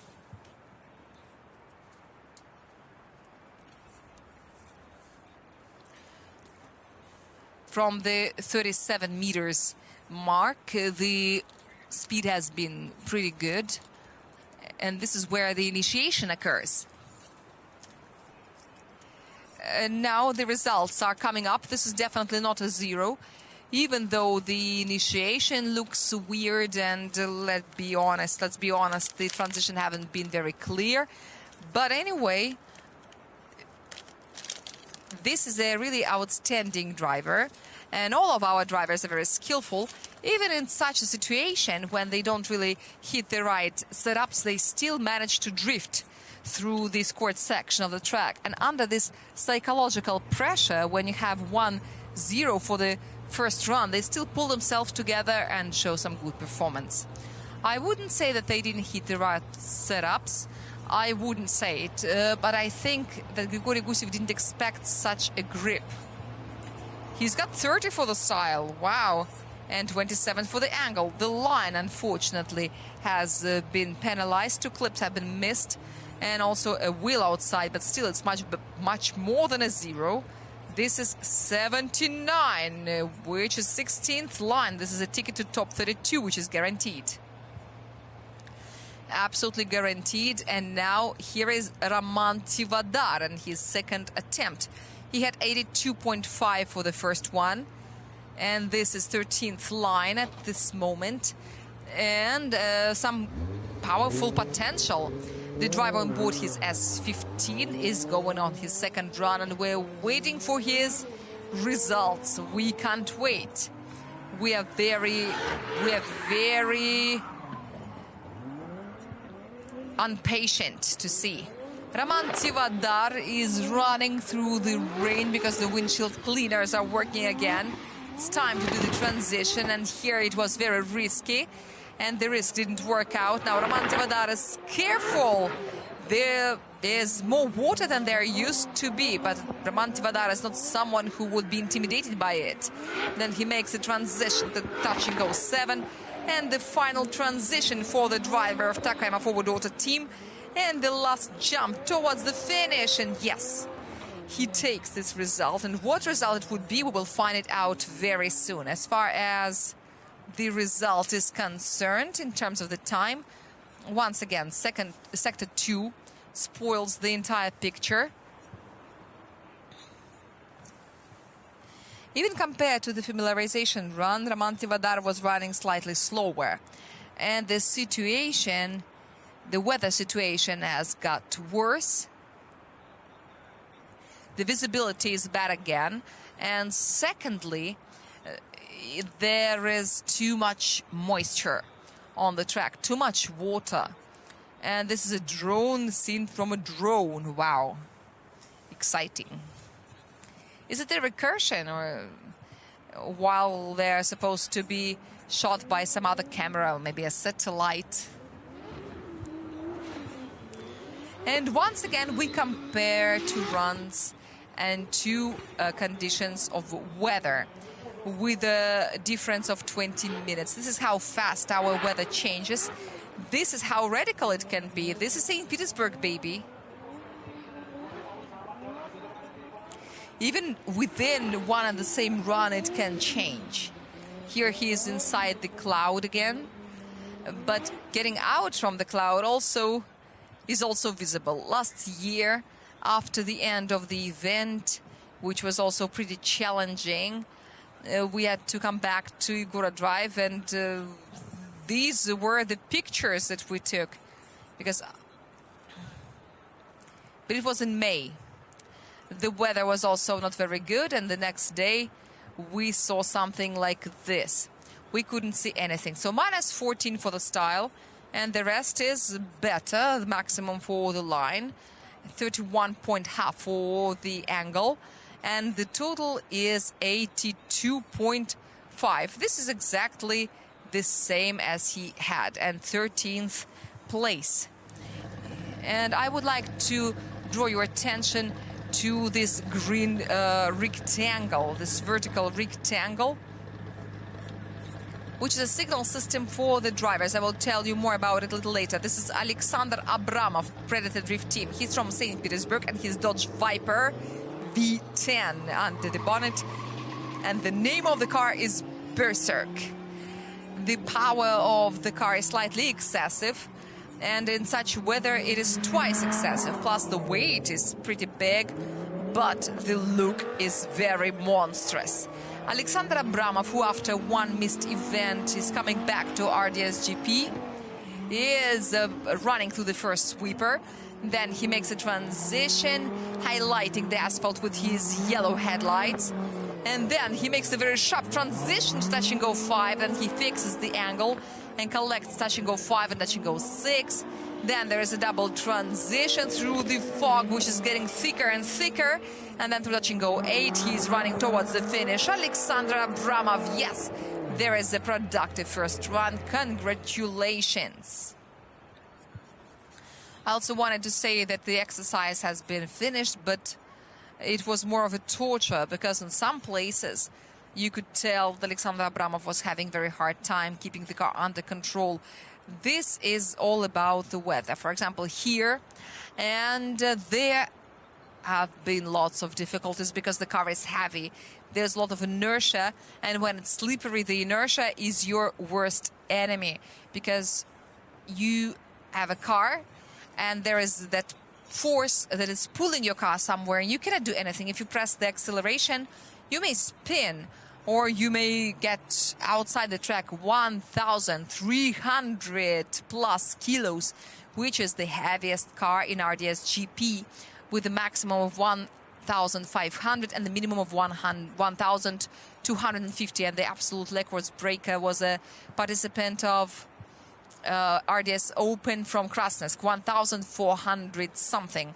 And that guy is much shorter than me, and he is skinny. So this is not about the driver. This is just a very heavy iron car. And we're getting back to Alexander Abramov. I noticed that the rear wheels have been protruding quite significantly. I think I haven't seen it before. Maybe this is an attempt to adjust to the changing weather. There can be different approaches. What do our technical scrutineers think about it? There's a certain percentage that is allowed for the wheels to stand out. There are different approaches. Grigory Gusev's wheels have been set up very narrow, and here they are put wider. and both is working depending on the driver and his habits and its combination with the other parameters of the vehicle. Because these things are not separate from each other. Everything is interconnected. There is a reason why the racing engineers earn their bread, because you need a lot of knowledge and experience to know what to do. So we want to thank our partners. I remind you that the general sponsor of Russian Drift Series is VTB Bank PJSC. The official sponsor of the competition is the premium motor oil manufacturer IMOL company. Due to the advanced technologies and the best additives, IMOL oils ensure maximum performance of your engine under any sort of circumstances. #1 oil of Russian drifting, available at all the marketplaces. Shipping is also available. And here is the teammate of Alexander Abramov, that is Ilya Polushchuk, the guy who brought Alexander Abramov to drifting, who used to coach him for quite a while. And Alexander Abramov, when he is free of his driver's duties, he becomes a spotter of Ilya Polushchuk. So there is an interesting symbiosis, an interesting ecosystem in Predator Drift team. And this is the way the thing works. Ilya Polushchuk, I remind you, is the author of one of the best successes, one of the most sounding successes. But it was the reverse configuration. So at this moment, we only notice it as a good achievement. But in this configuration, Ilya Polushchuk has been here on the 18th, and in the qualifying, he never rose to a position higher than the 13th. While he was here in 2020 on board an E36, and I remember the disappointment of Alexander Abramov to see a reverse configuration here. So here's the result. This is the suffering I told you about. It was very hard for Alexander Abramov to achieve the right speed.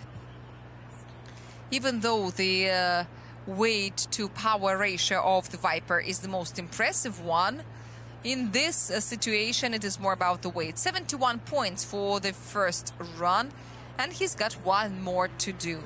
And this is still more than Artem Shabanov has got. Half a point better.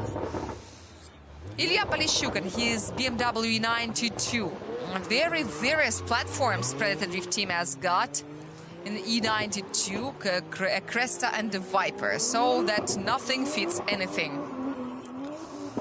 Ilya Polushchuk is at the running. This is the initiation, and the E92 is beginning the movement along the squared section of the track to touch and go 1 and touch and go 2. To the first transition, he adds some more angle, then he makes a transition and continues gaining angle. Here he finally stabilizes. A transition to touch and go 5, and then he's got to collect touch and go 6, pushing away from this not the best asphalt ever, and to start the movement through touch and go 7, and there he collects touch and go 8, and then through the 90 meters he is crossing the finishing line. And now we're watching the replays, and the judges begin thinking. At a moment I thought that the rear wheels set up in a very peculiar way.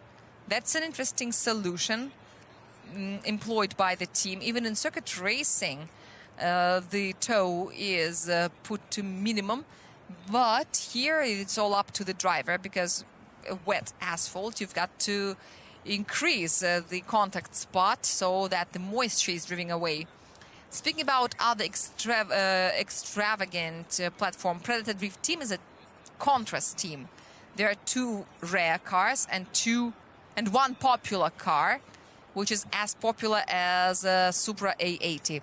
E92s, we've got 6 of them in our series. Toyotas are 11, Nissans are 11, and BMWs are 10. The Zs are 5, if you count the 400s, because basically they're identical in platforms. S13s and S15s are 6. They're extincting. They're as many as Supras and E92s, which is surprising to me. And if we recall, some other times we used to have 10 or 12 or even 15 of them sometimes. It used to be a JZ in the world of platforms. And now we're going to see the score of Ilya Polushchuk on our screen. This is A perfect line, first of all, thinking about advantages, and speed-wise, there are penalties. Not a single clip has been missed, so all the 6th have been deducted. And this is a little better than Alexander Abramov, regardless of all that. So he rises to position number 22. And now we move back to the start, ready to see Yevgeny Losev from Fresh Racing and his Toyota Supra A80, one of the 6. 2 JZ GDE, a billet block, a large turbocharger, 550 HPs in a very heavy foot, and 5 Interdrift Battle titles, and 1 qualifying victory here in 2022, and a silver, which is the best achievement of Yevgeny Losev here in St. Petersburg. It was his first 100 points in the career, and now the wheel comes back to the track on time, so he will not be penalized. Now he's collecting the first clips, running to the transition number 1. The second sweeper is already there, and he is moving dynamically to transition number 2. A very sharp transition. We haven't seen such for a long time. You know, qualifying now, Yevgeny Losev is running to Dutch-Go 7, and he's running to the final clip, pressing the right foot pedal, and along the white line he is sliding to the finish. But are we gonna have any other weather mode except for the rain and the fog? Is there gonna be any alternatives? But here are the weather forecasters say no. All right, so he will be penalized for Sector 2. Sector 1 was perfect. The initiation was also nice and brave. But Yevgeny Losev is someone who is never blamed of low speed. What he can be reproached of is probably not the speed. Not the speed. There have been some angle troubles, but generally it was in the times of JZX 81. Like year 2022 and the Red Ring, for example. The famous backward 130 degrees. And then in tandem runs he also had the same, when the angle fell outside 95 degrees. There are some drivers who like big angles when they do it just because they can. This is exactly what happened to all of us, and it was the curse of our entire drivers until Weissfab came. And Weissfab, you can run at deep angles, but at a very low speed. There we started speaking of Weissfabbing it.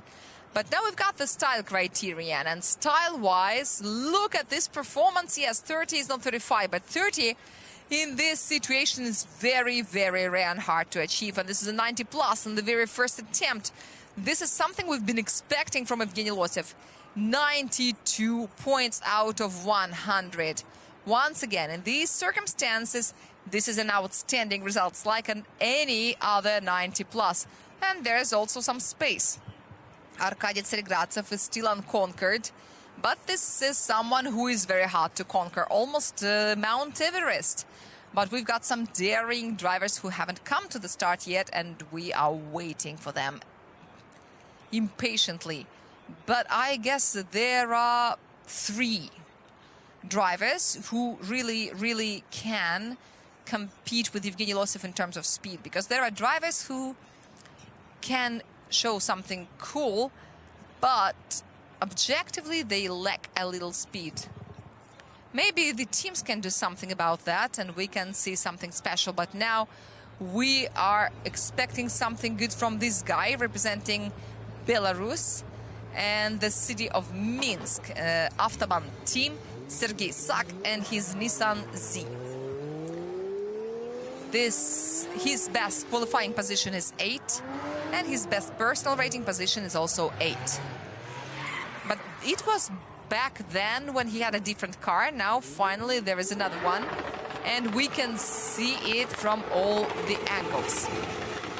Sergei is going for a record in Sector 2 because you couldn't get any further inward than he.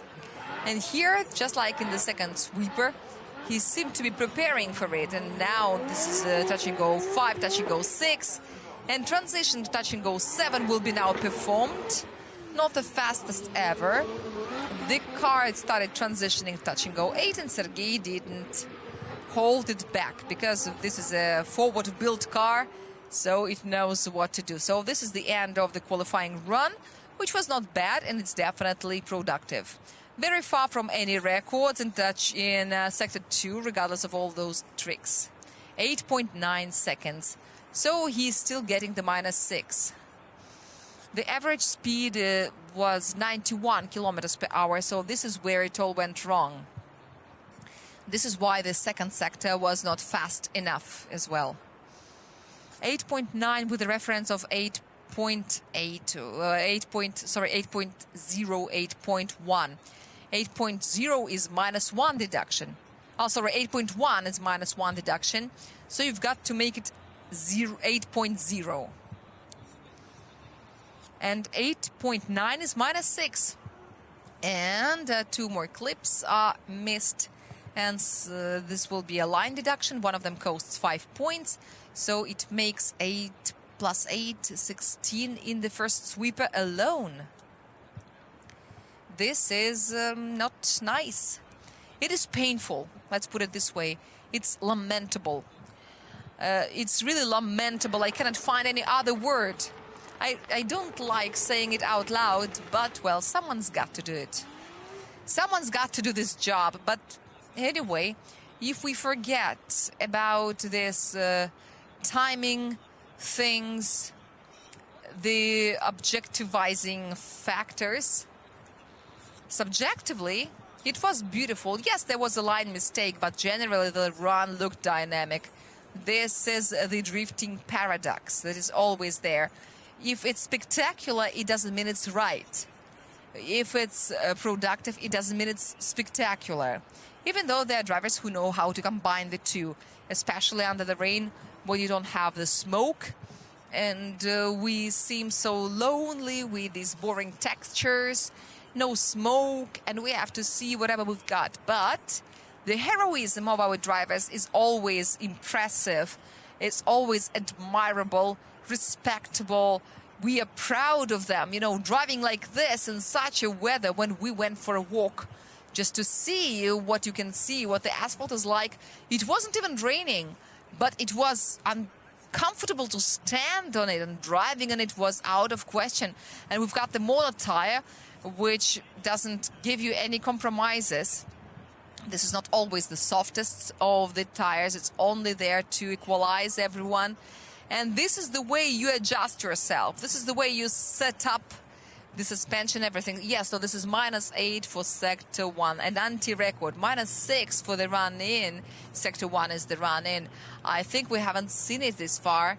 And 3 first clips are missed. Oh, God. 12 for the style.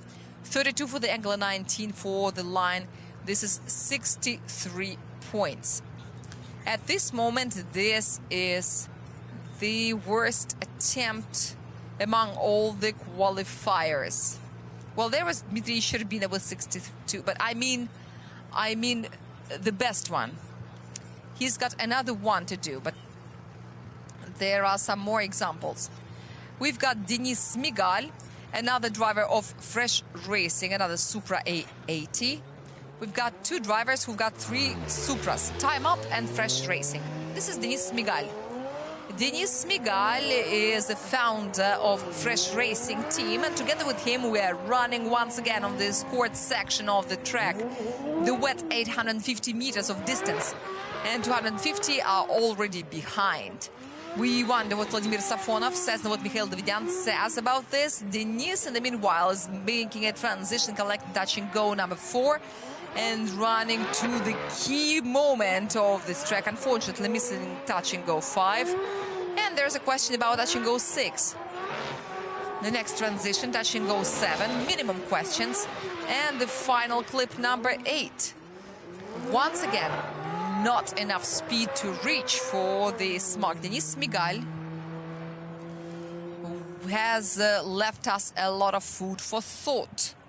This is not a 0, definitely, But I don't think that we will be happy to see this score. And I think his fans will not be happy either. And speaking of the speed and speaking about the weather, I noticed yesterday as I was strolling along the racing track and the service park, I noticed that some of the drivers have special raining tires. I mean, these are the tires that have already shown some good performance at the raining weather. They're properly warmed, properly conditioned, and they are put on the rear axles, which enables them to maybe it is a placebo effect, but if the tire has performed well, why not use it repeatedly? Because in the rain it is not wearing out. But what is so confusing? There are lots of confusing things. There are line mistakes. And it gives me the impression that something has been missed and the driver lost this confidence and security and the motorics that has been developed during the practice. Now the phase is shifted and he just cannot do what he used to do before. What is good about it?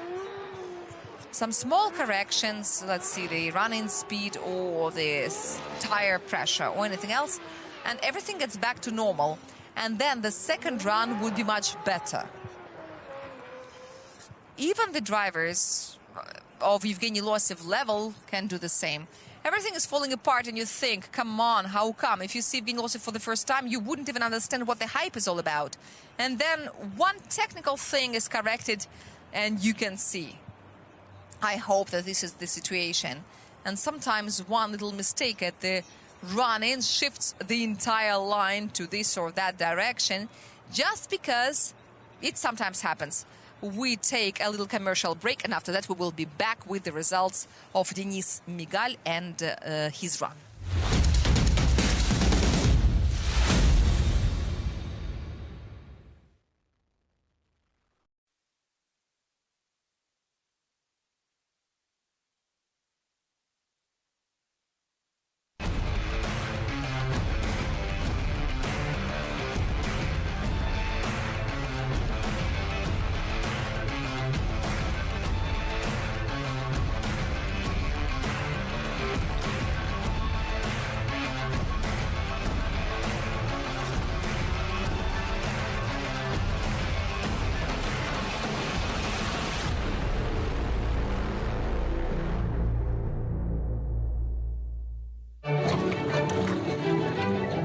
Привез вам показать карету короля дальних земель. Пробег от дворца до дворца.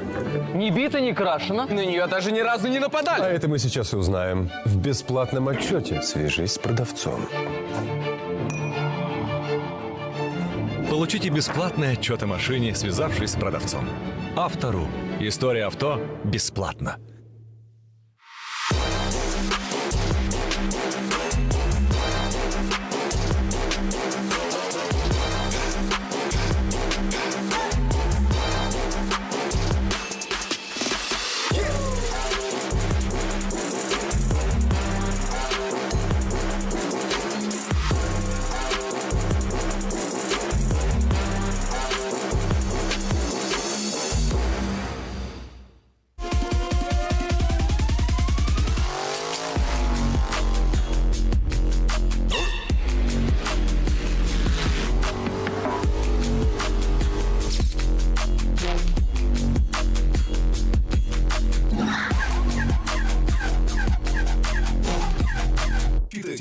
В номере журнала «Пятое колесо». Зачем россияне кинулись скупать китайские пикапы? Почему управлять автомобилем можно до 100 лет? Кто станет лидером мобильной торговли? Назовут на выставке «Комавтотранс». Журнал «Пятое колесо». Свежий номер уже в продаже. 16+.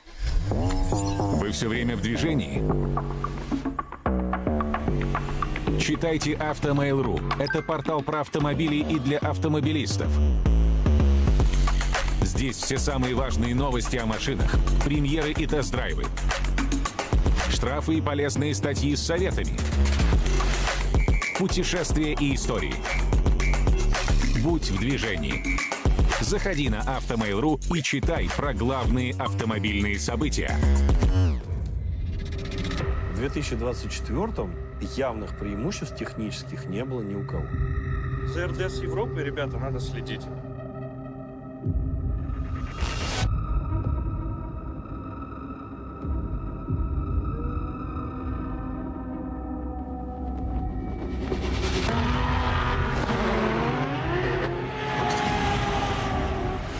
Там нормальные пацаны ездят. Там вырастает будущее. Все прекрасно. Мы не проиграли сегодня. Наверное, дрифт — это вообще история настолько уникальная, что и сравнивать не с чем. Мы одни такие. Шинная борьба, 4-й сезон. И не сказали, что вы не успеваете.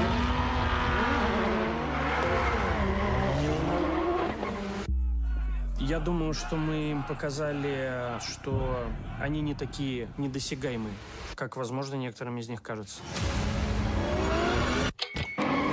Темная лошадка, казалось бы, ноунейм-пилот может стать чемпионом.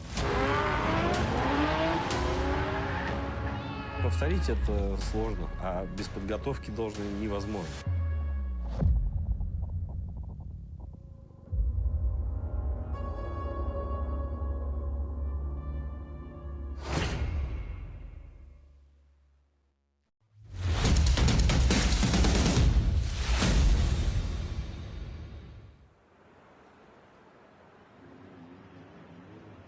We're back on air, preparing for the continue of the qualifying of the 6th event. And here is the score of Denis Migal. He's had some problems on the way, and we think that there is maybe some misunderstanding between the driver and his car. We hope that he manages to get over it. And maybe there is some wrong pressure in the tires. And the total score is 65.5 points. He's 26 in the current rating out of 27. And he overpasses Artur Zelony. But he's got one more run to do. Let us not forget about it. Moreover, let us not forget that we've got a new magazine, issue 4. And here we see the main heroes who are back to our championship, the drivers of Predator Drift Team. And inside, we've got a lot of interesting and useful information and beautiful pictures of our drivers, interviews, and I also read a lot of new things about Artem Leytis. That was written by one of our information partners from the Championat website. There was a good article about the car, and it was all about the car modifications and stuff. And it's great that together with the Drift, we have a new constellation of journalists who specialize in our favorite sport. This is something that we always like. And we welcome Alexei Kazlov from Predator Drift Team. His two teammates have already done their first attempts, and now it's time for Cresta. And it's driver from Petropavlovsk-Kamchatsky. Alexei Kazlov and his Cresta are on his tap number 1. And right at the run-in, the car is giving a strange start. I wonder what we see in the timing.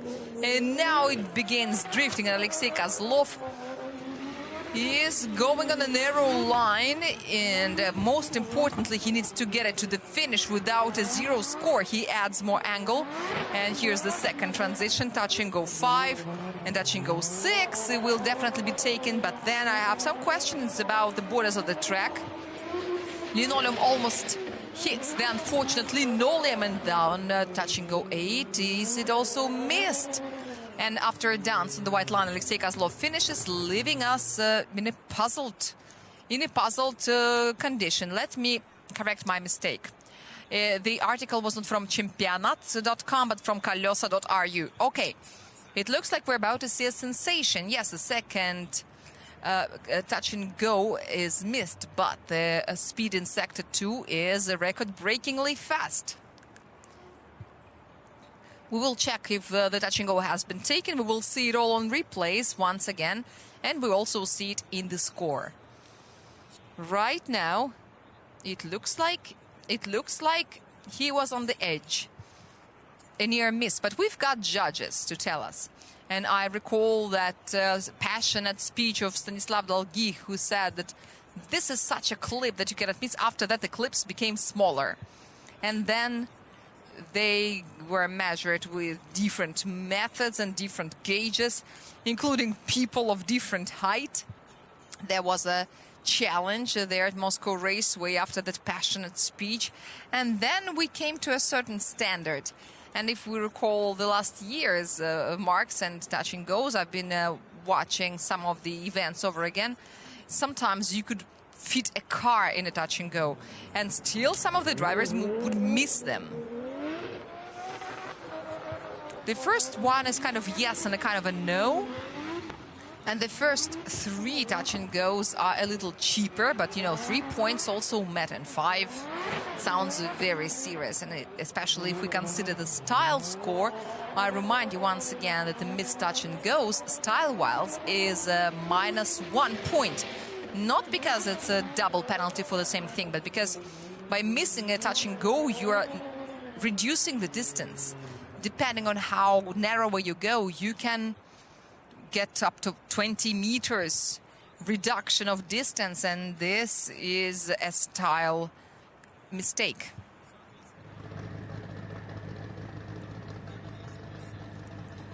I hope that we have no other line for the gradation of these fines, but we've been there. We at the dawn of RDS, so we remember those lines on the asphalt. Yes, we've been there. There was a funny situation when we had Maxim Vlutovich, a line judge. There was in a clip, and there were also those lines. And when he was asked how you judge, he said, "Miss or not miss." And then we drew a touch and go there. All right, and now we're back. The yellow eyes of the berserk out there, the beast. The V9, the V10 under the hood is waiting until he gives a roar with the 10 cylinders and the 2 precision turbochargers on the sides to send this big car. This Viper reminds me of a flounder a little bit. Is flounder a scary fish or not?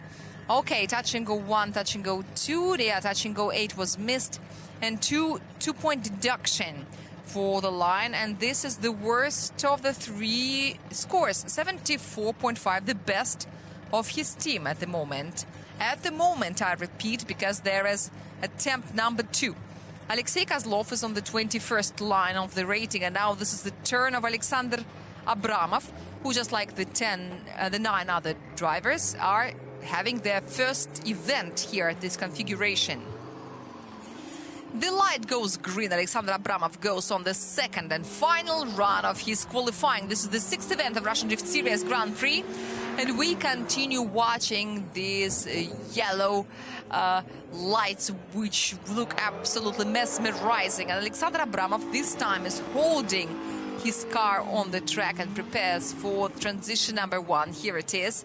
And once again, these yellow reflections, but this time this is definitely a 2-point deduction for the Berserk. And there is some event happening at transition number 2.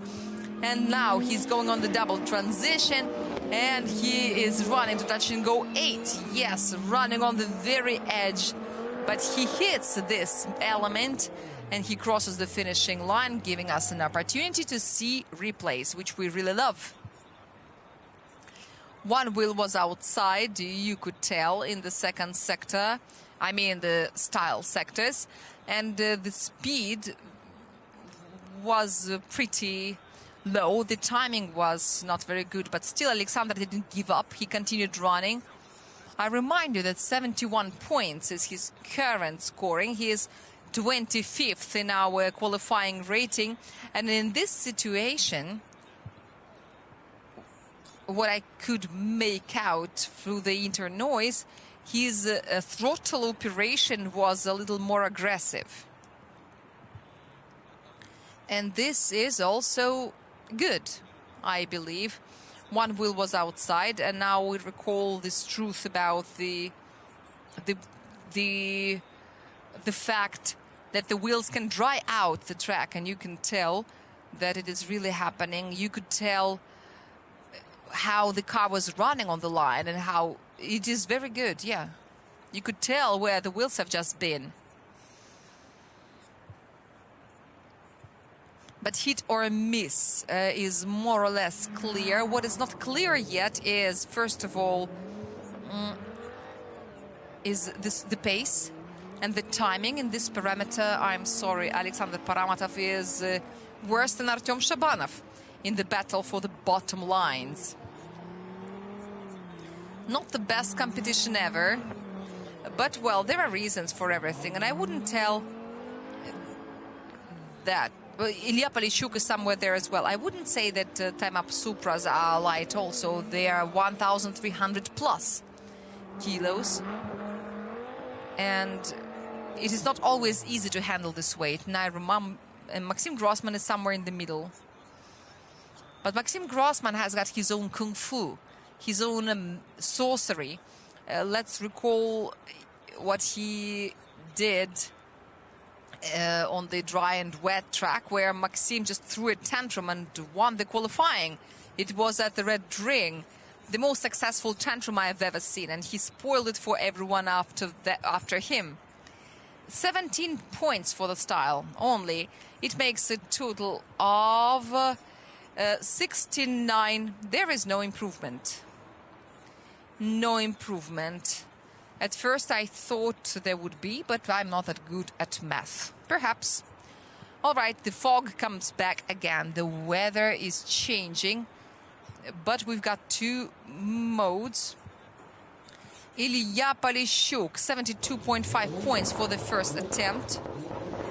After Alexander Abramov, he is coming out at the start, but he's one line higher, 24th line, E92.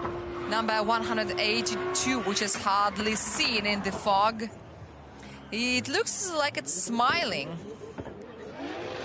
Ilya Polushchuk will do his best to improve his performance. And the first sweeper is left behind. Time for transition. The fog is very thick. He is spinning and spinning and spinning the steering wheel. He takes touch and go 5. And now the super pressure clip number 6. It is taken by the rear wheel. Now there's not so much left to the finish. Hold on, Ilya, and we will be supporting you, trying to make you out. And now the last sweeper, 90 meters from touch and go 8 to the finishing line. And all the rest we will learn from our judges. And now we say, well done, Ilya, because in this thick fog, seeing something is very hard. And from this drone, it looks more or less okay. It looks like there are no radical problems. But the problem is the fact that you don't see the control points. You hardly see anything, and you've got to follow your heart, and this is it. But noticeably, some of the drivers do not look at the marks as such. They find other milestones and references, and the judges help them in that. You see the cones on the curbside, and these cones are those references. They help the drivers find their way around. This is how they see what they've got to do.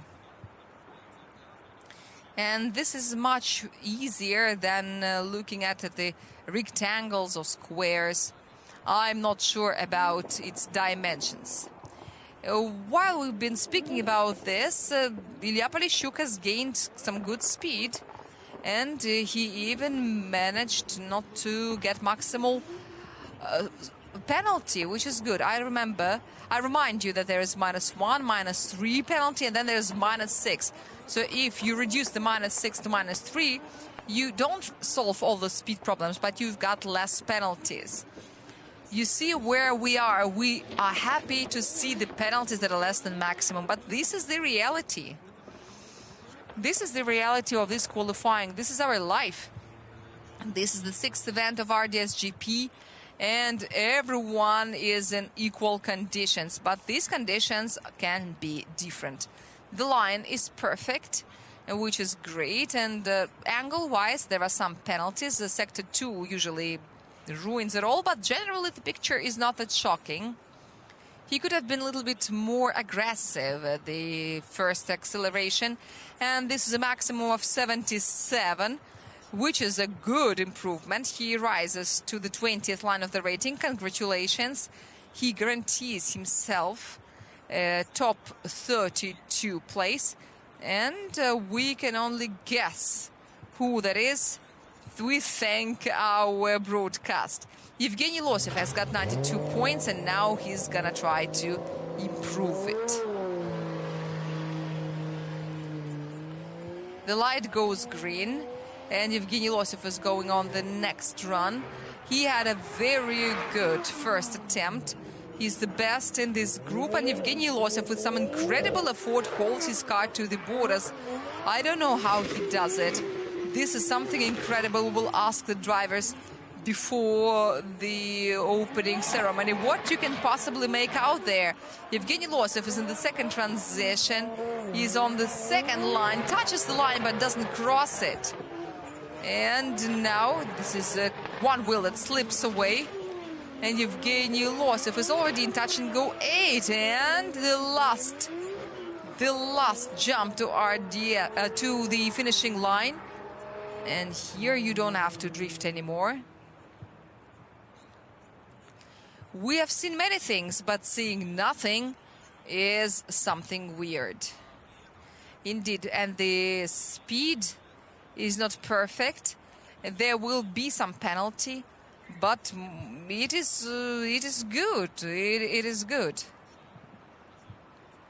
It is respectable, 100.8 kilometers per hour, and the maximum, I think, is something around 120. But I'm not sure about it. And I guess you may also have a question, especially if you're watching us online. If you're not sitting here at the stands together with our real fans, you may think, if you don't see anything on the cameras, what do the judges do? But the judges are the determining factor why the runs still go on. As long as they see the cars, the race will go on. If they don't, then we will have to stop. 128 kilometers per hour was the initiation speed of Evgeny Losev. Amazing. Maybe some navigation devices are installed on board, but maybe Evgeny Losev, just like other Siberians, have got an embedded gyroscope. This is how you do it. This is how he can feel where the car is. Maybe the driver is connected to the drift dynamics sensor. But drift dynamics works less than Evgeny Losev in this weather. That's the problem. This is the phenomenon of it all. So we've got the score. Let's take a look at it. Maybe they're not as good as we want it to be. But anyway, the run in such a weather cannot be more impressive. This is a real feat. Sector 4 was really penalized for the speed, but there was a handbrake in around touch and go 6 that ruined it. It's 85.5 points for Evgeny Losev, but 92 is something that no one can take away from him. This is the first run result, so he remains on the... no, he is not remaining. He rises to line 5 because he's got the second run, which is better than that of Ilya Popov. The next contender is ready, and who that is, we will see it from the titles only. This is Sergei Sak from Avtoban. We also have a list, so we can look at the list. Sergei Sak, whose first run was, well, not bad, but he had 63 points. This is the situation when you need to correct some phases, and it will work correctly. I hope that the two-time champion of Belarus and the winner of the Eastern European Championship, representing Avtoban team. And now the Z is coming out from the fog. Yes, you cannot clean the cameras from these droplets that hang in the air, that stick to the cameras. And on the super wet asphalt, Sergei is running to touch and go 5. Collecting this clip in a beautiful manner, also touch and go 6. Great. He thought that the car was pushing inward, but no, Sergei did everything correctly and threw touch and go 7 to touch and go 8, and he's also in the no-go zone. If we don't see him well, it means that the car is in the no-go zone. And that is serious, because first of all, this is a 4-point deduction. Secondly, no-go zone, one wheel is minus 2 points. And thirdly, this is a style penalization for a missed touch and go. Touch and go 1 has been missed, touch and go 2 has been taken. This is minus 3 for the line already, and minus 5 because the second touch and go is more important and more expensive. But the general impression of the run in this attempt was better than that from the first one.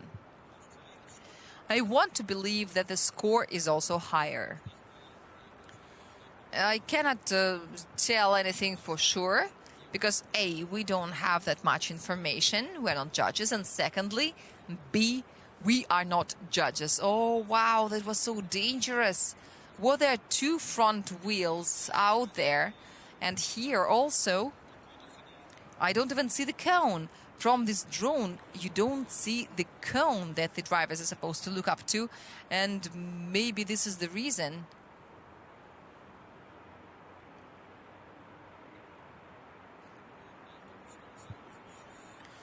Now we're getting feedback from the drivers.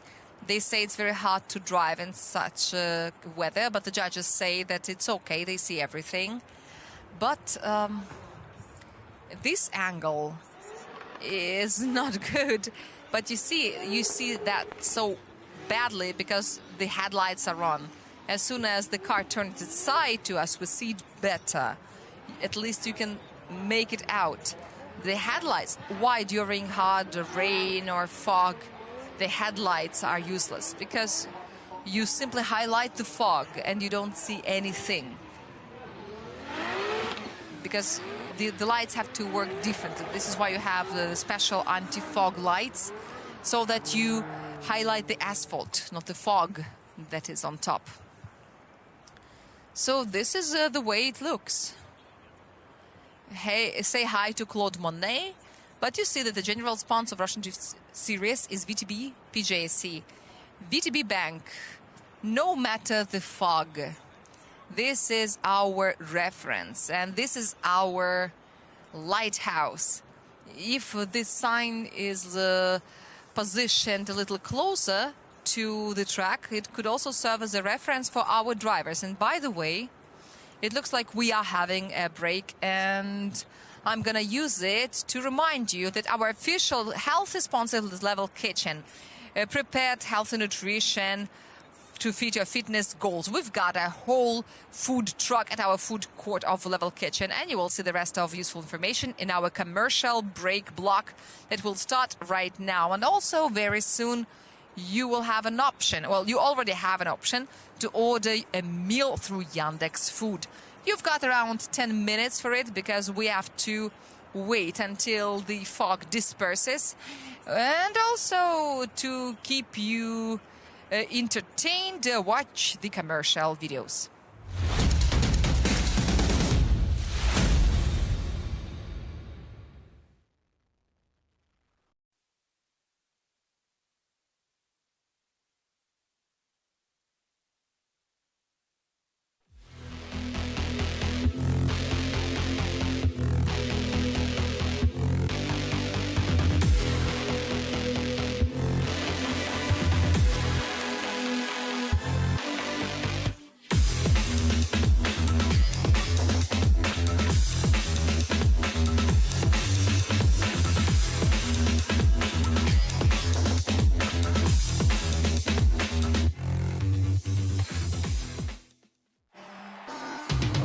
Куда приведет тебя спорт? К экрану? К любимой команде? Или в спортзал? К клавиатуре? На ринг? Или на стадион? Все пути открыты с чемпионат.ком. Это должны знать все! С ВТБ нам выгодны дорог. А почему выгодно? С дебетовой карты ВТБ скидки на поездки в сервисах Яндекс.Гоу до 50%. С ВТБ нам выгодны дорог. Получайте скидки на поездки в сервисах Яндекс.Гоу до 50% с картой ВТБ. ВТБ, все получится. Привез вам показать карету короля дальних земель. Пробег от дворца до дворца. Не бита, не крашена. На нее даже ни разу не нападали. А это мы сейчас и узнаем в бесплатном отчете. Свяжись с продавцом. Получите бесплатный отчет о машине, связавшись с продавцом. Автору. История авто бесплатно.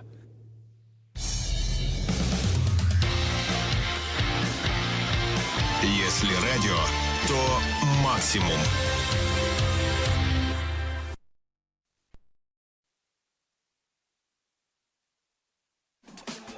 Мы любим спорт за моменты драйва. Моменты впечатляющего мастерства. Моменты запредельных эмоций. За моменты, которые становятся историей. Мы соединили моменты спорта и истории, которыми они становятся. И все для того, чтобы делать спорт лучше.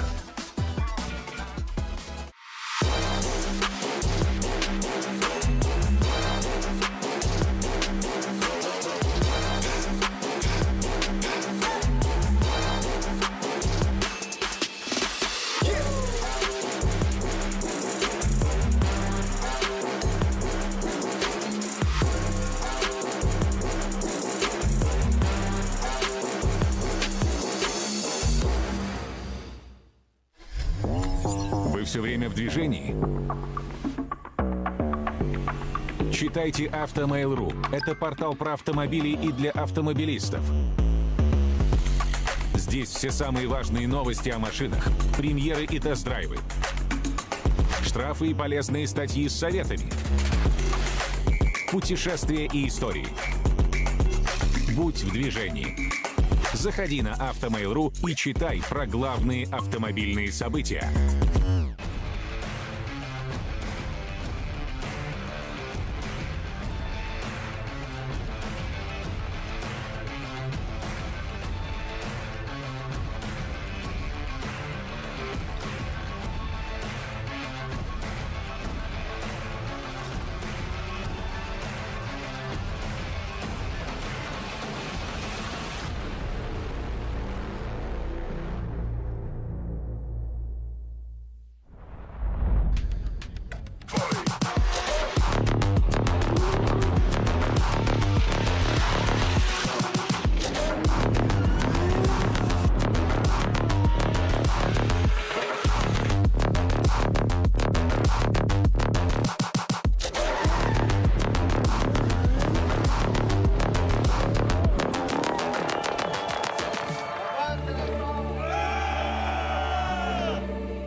Мы – команда, которая не боится перемен и готова идти на риск. Мы не просто едем, мы диктуем ритм гонки.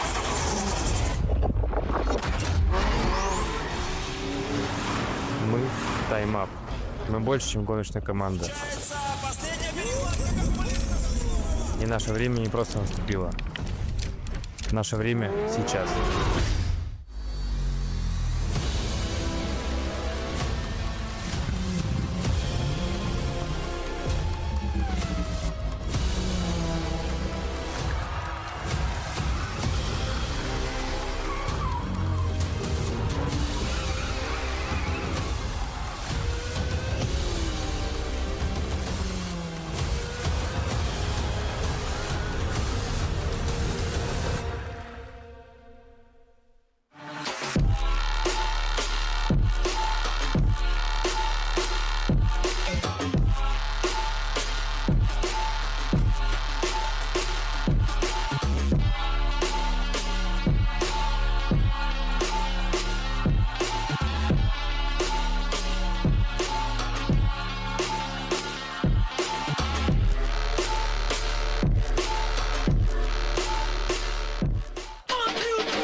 RDS GP – это вершина российского дрифта.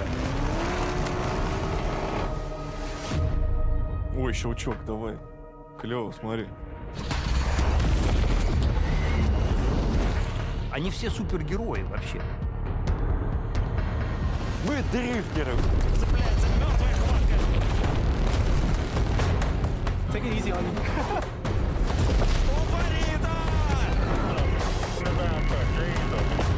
I was hungry for this. I wanted the podium.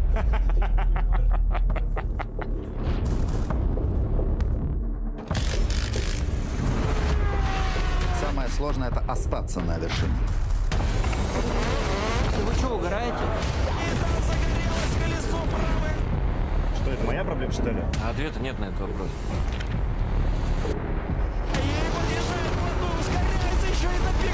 Как это возможно? Я не готов на камеру такое говорить.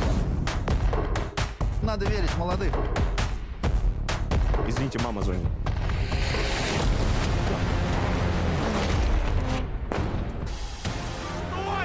Это автоспорт, детка.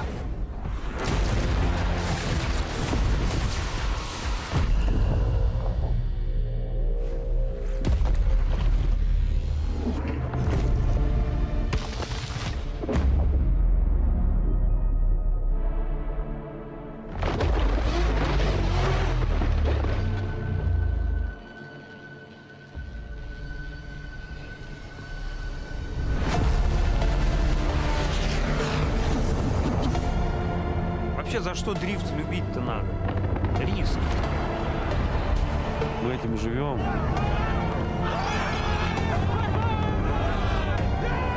I just couldn't be happier.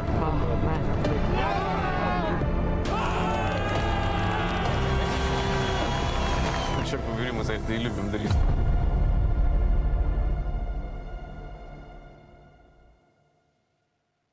Но в любом случае, ты когда приезжаешь на соревнования, ты хочешь победить.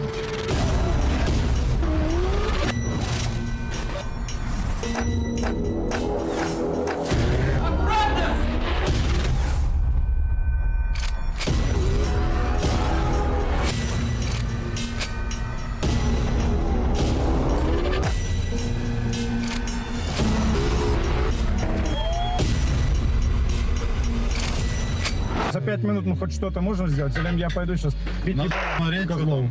Не, вот этого не надо.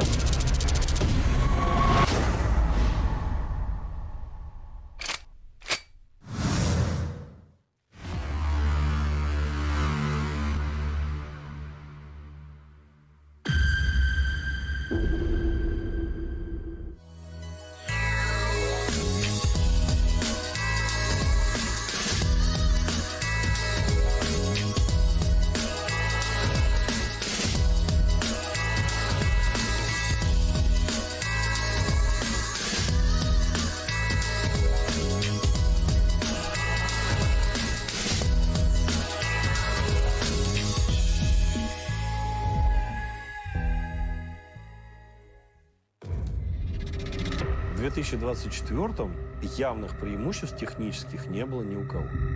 За РДС Европы, ребята, надо следить.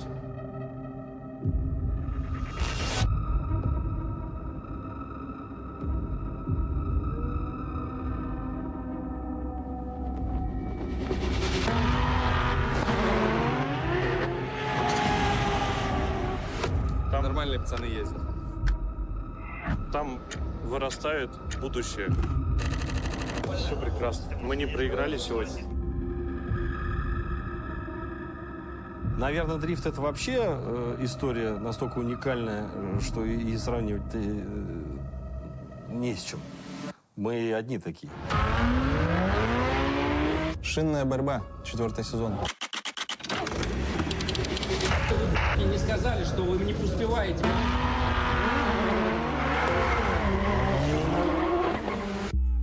Я думаю, что мы им показали, что они не такие недосягаемые, как, возможно, некоторым из них кажется. Темная лошадка, казалось бы, ноунейм-пилот может стать чемпионом. Повторить это сложно, а без подготовки должной невозможно.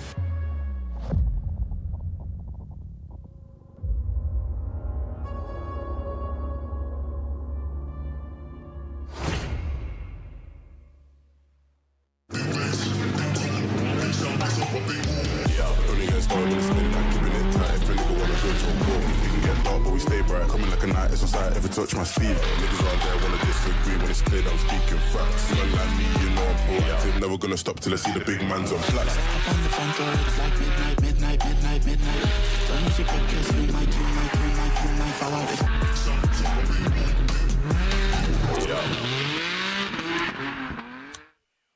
Level Kitchen безграничен. Level Kitchen безграничен. Level Kitchen вкус отличен. На уровень новый он, мы поднимаем питание. У нас все готово, продумано все заранее. На новый уровень, на новый level. Level Kitchen.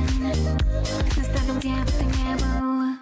Читайте в августовском номере журнала «Пятое колесо». Зачем россияне кинулись скупать китайские пикапы? Почему управлять автомобилем можно до 100 лет? Кто станет лидером мобильной торговли? Назовут на выставке «Комавтотранс». Журнал «Пятое колесо». Свежий номер уже в продаже. 16+.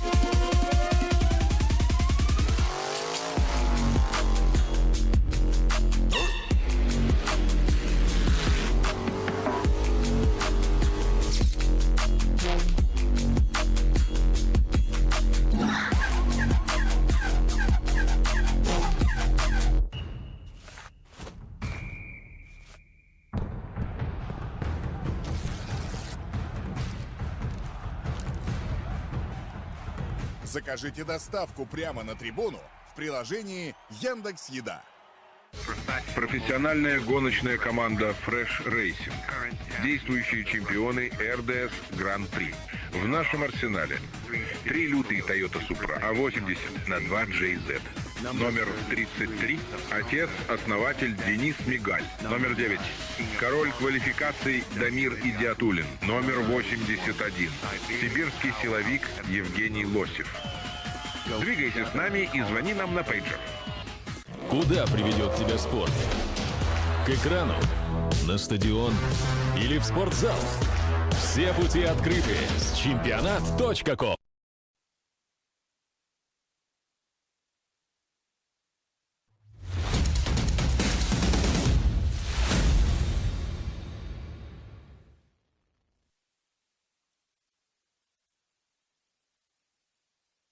I know you want to see the drivers, but you see ourselves. But unfortunately, the fog is merciless. And we are forced to tell you that we still suspend the runs. What you can do, you, first of all, can see the score of Sergei Sak. We didn't announce them. This is 21 for the line, 29.5 for the angle, and 19 for the style, which makes a total of...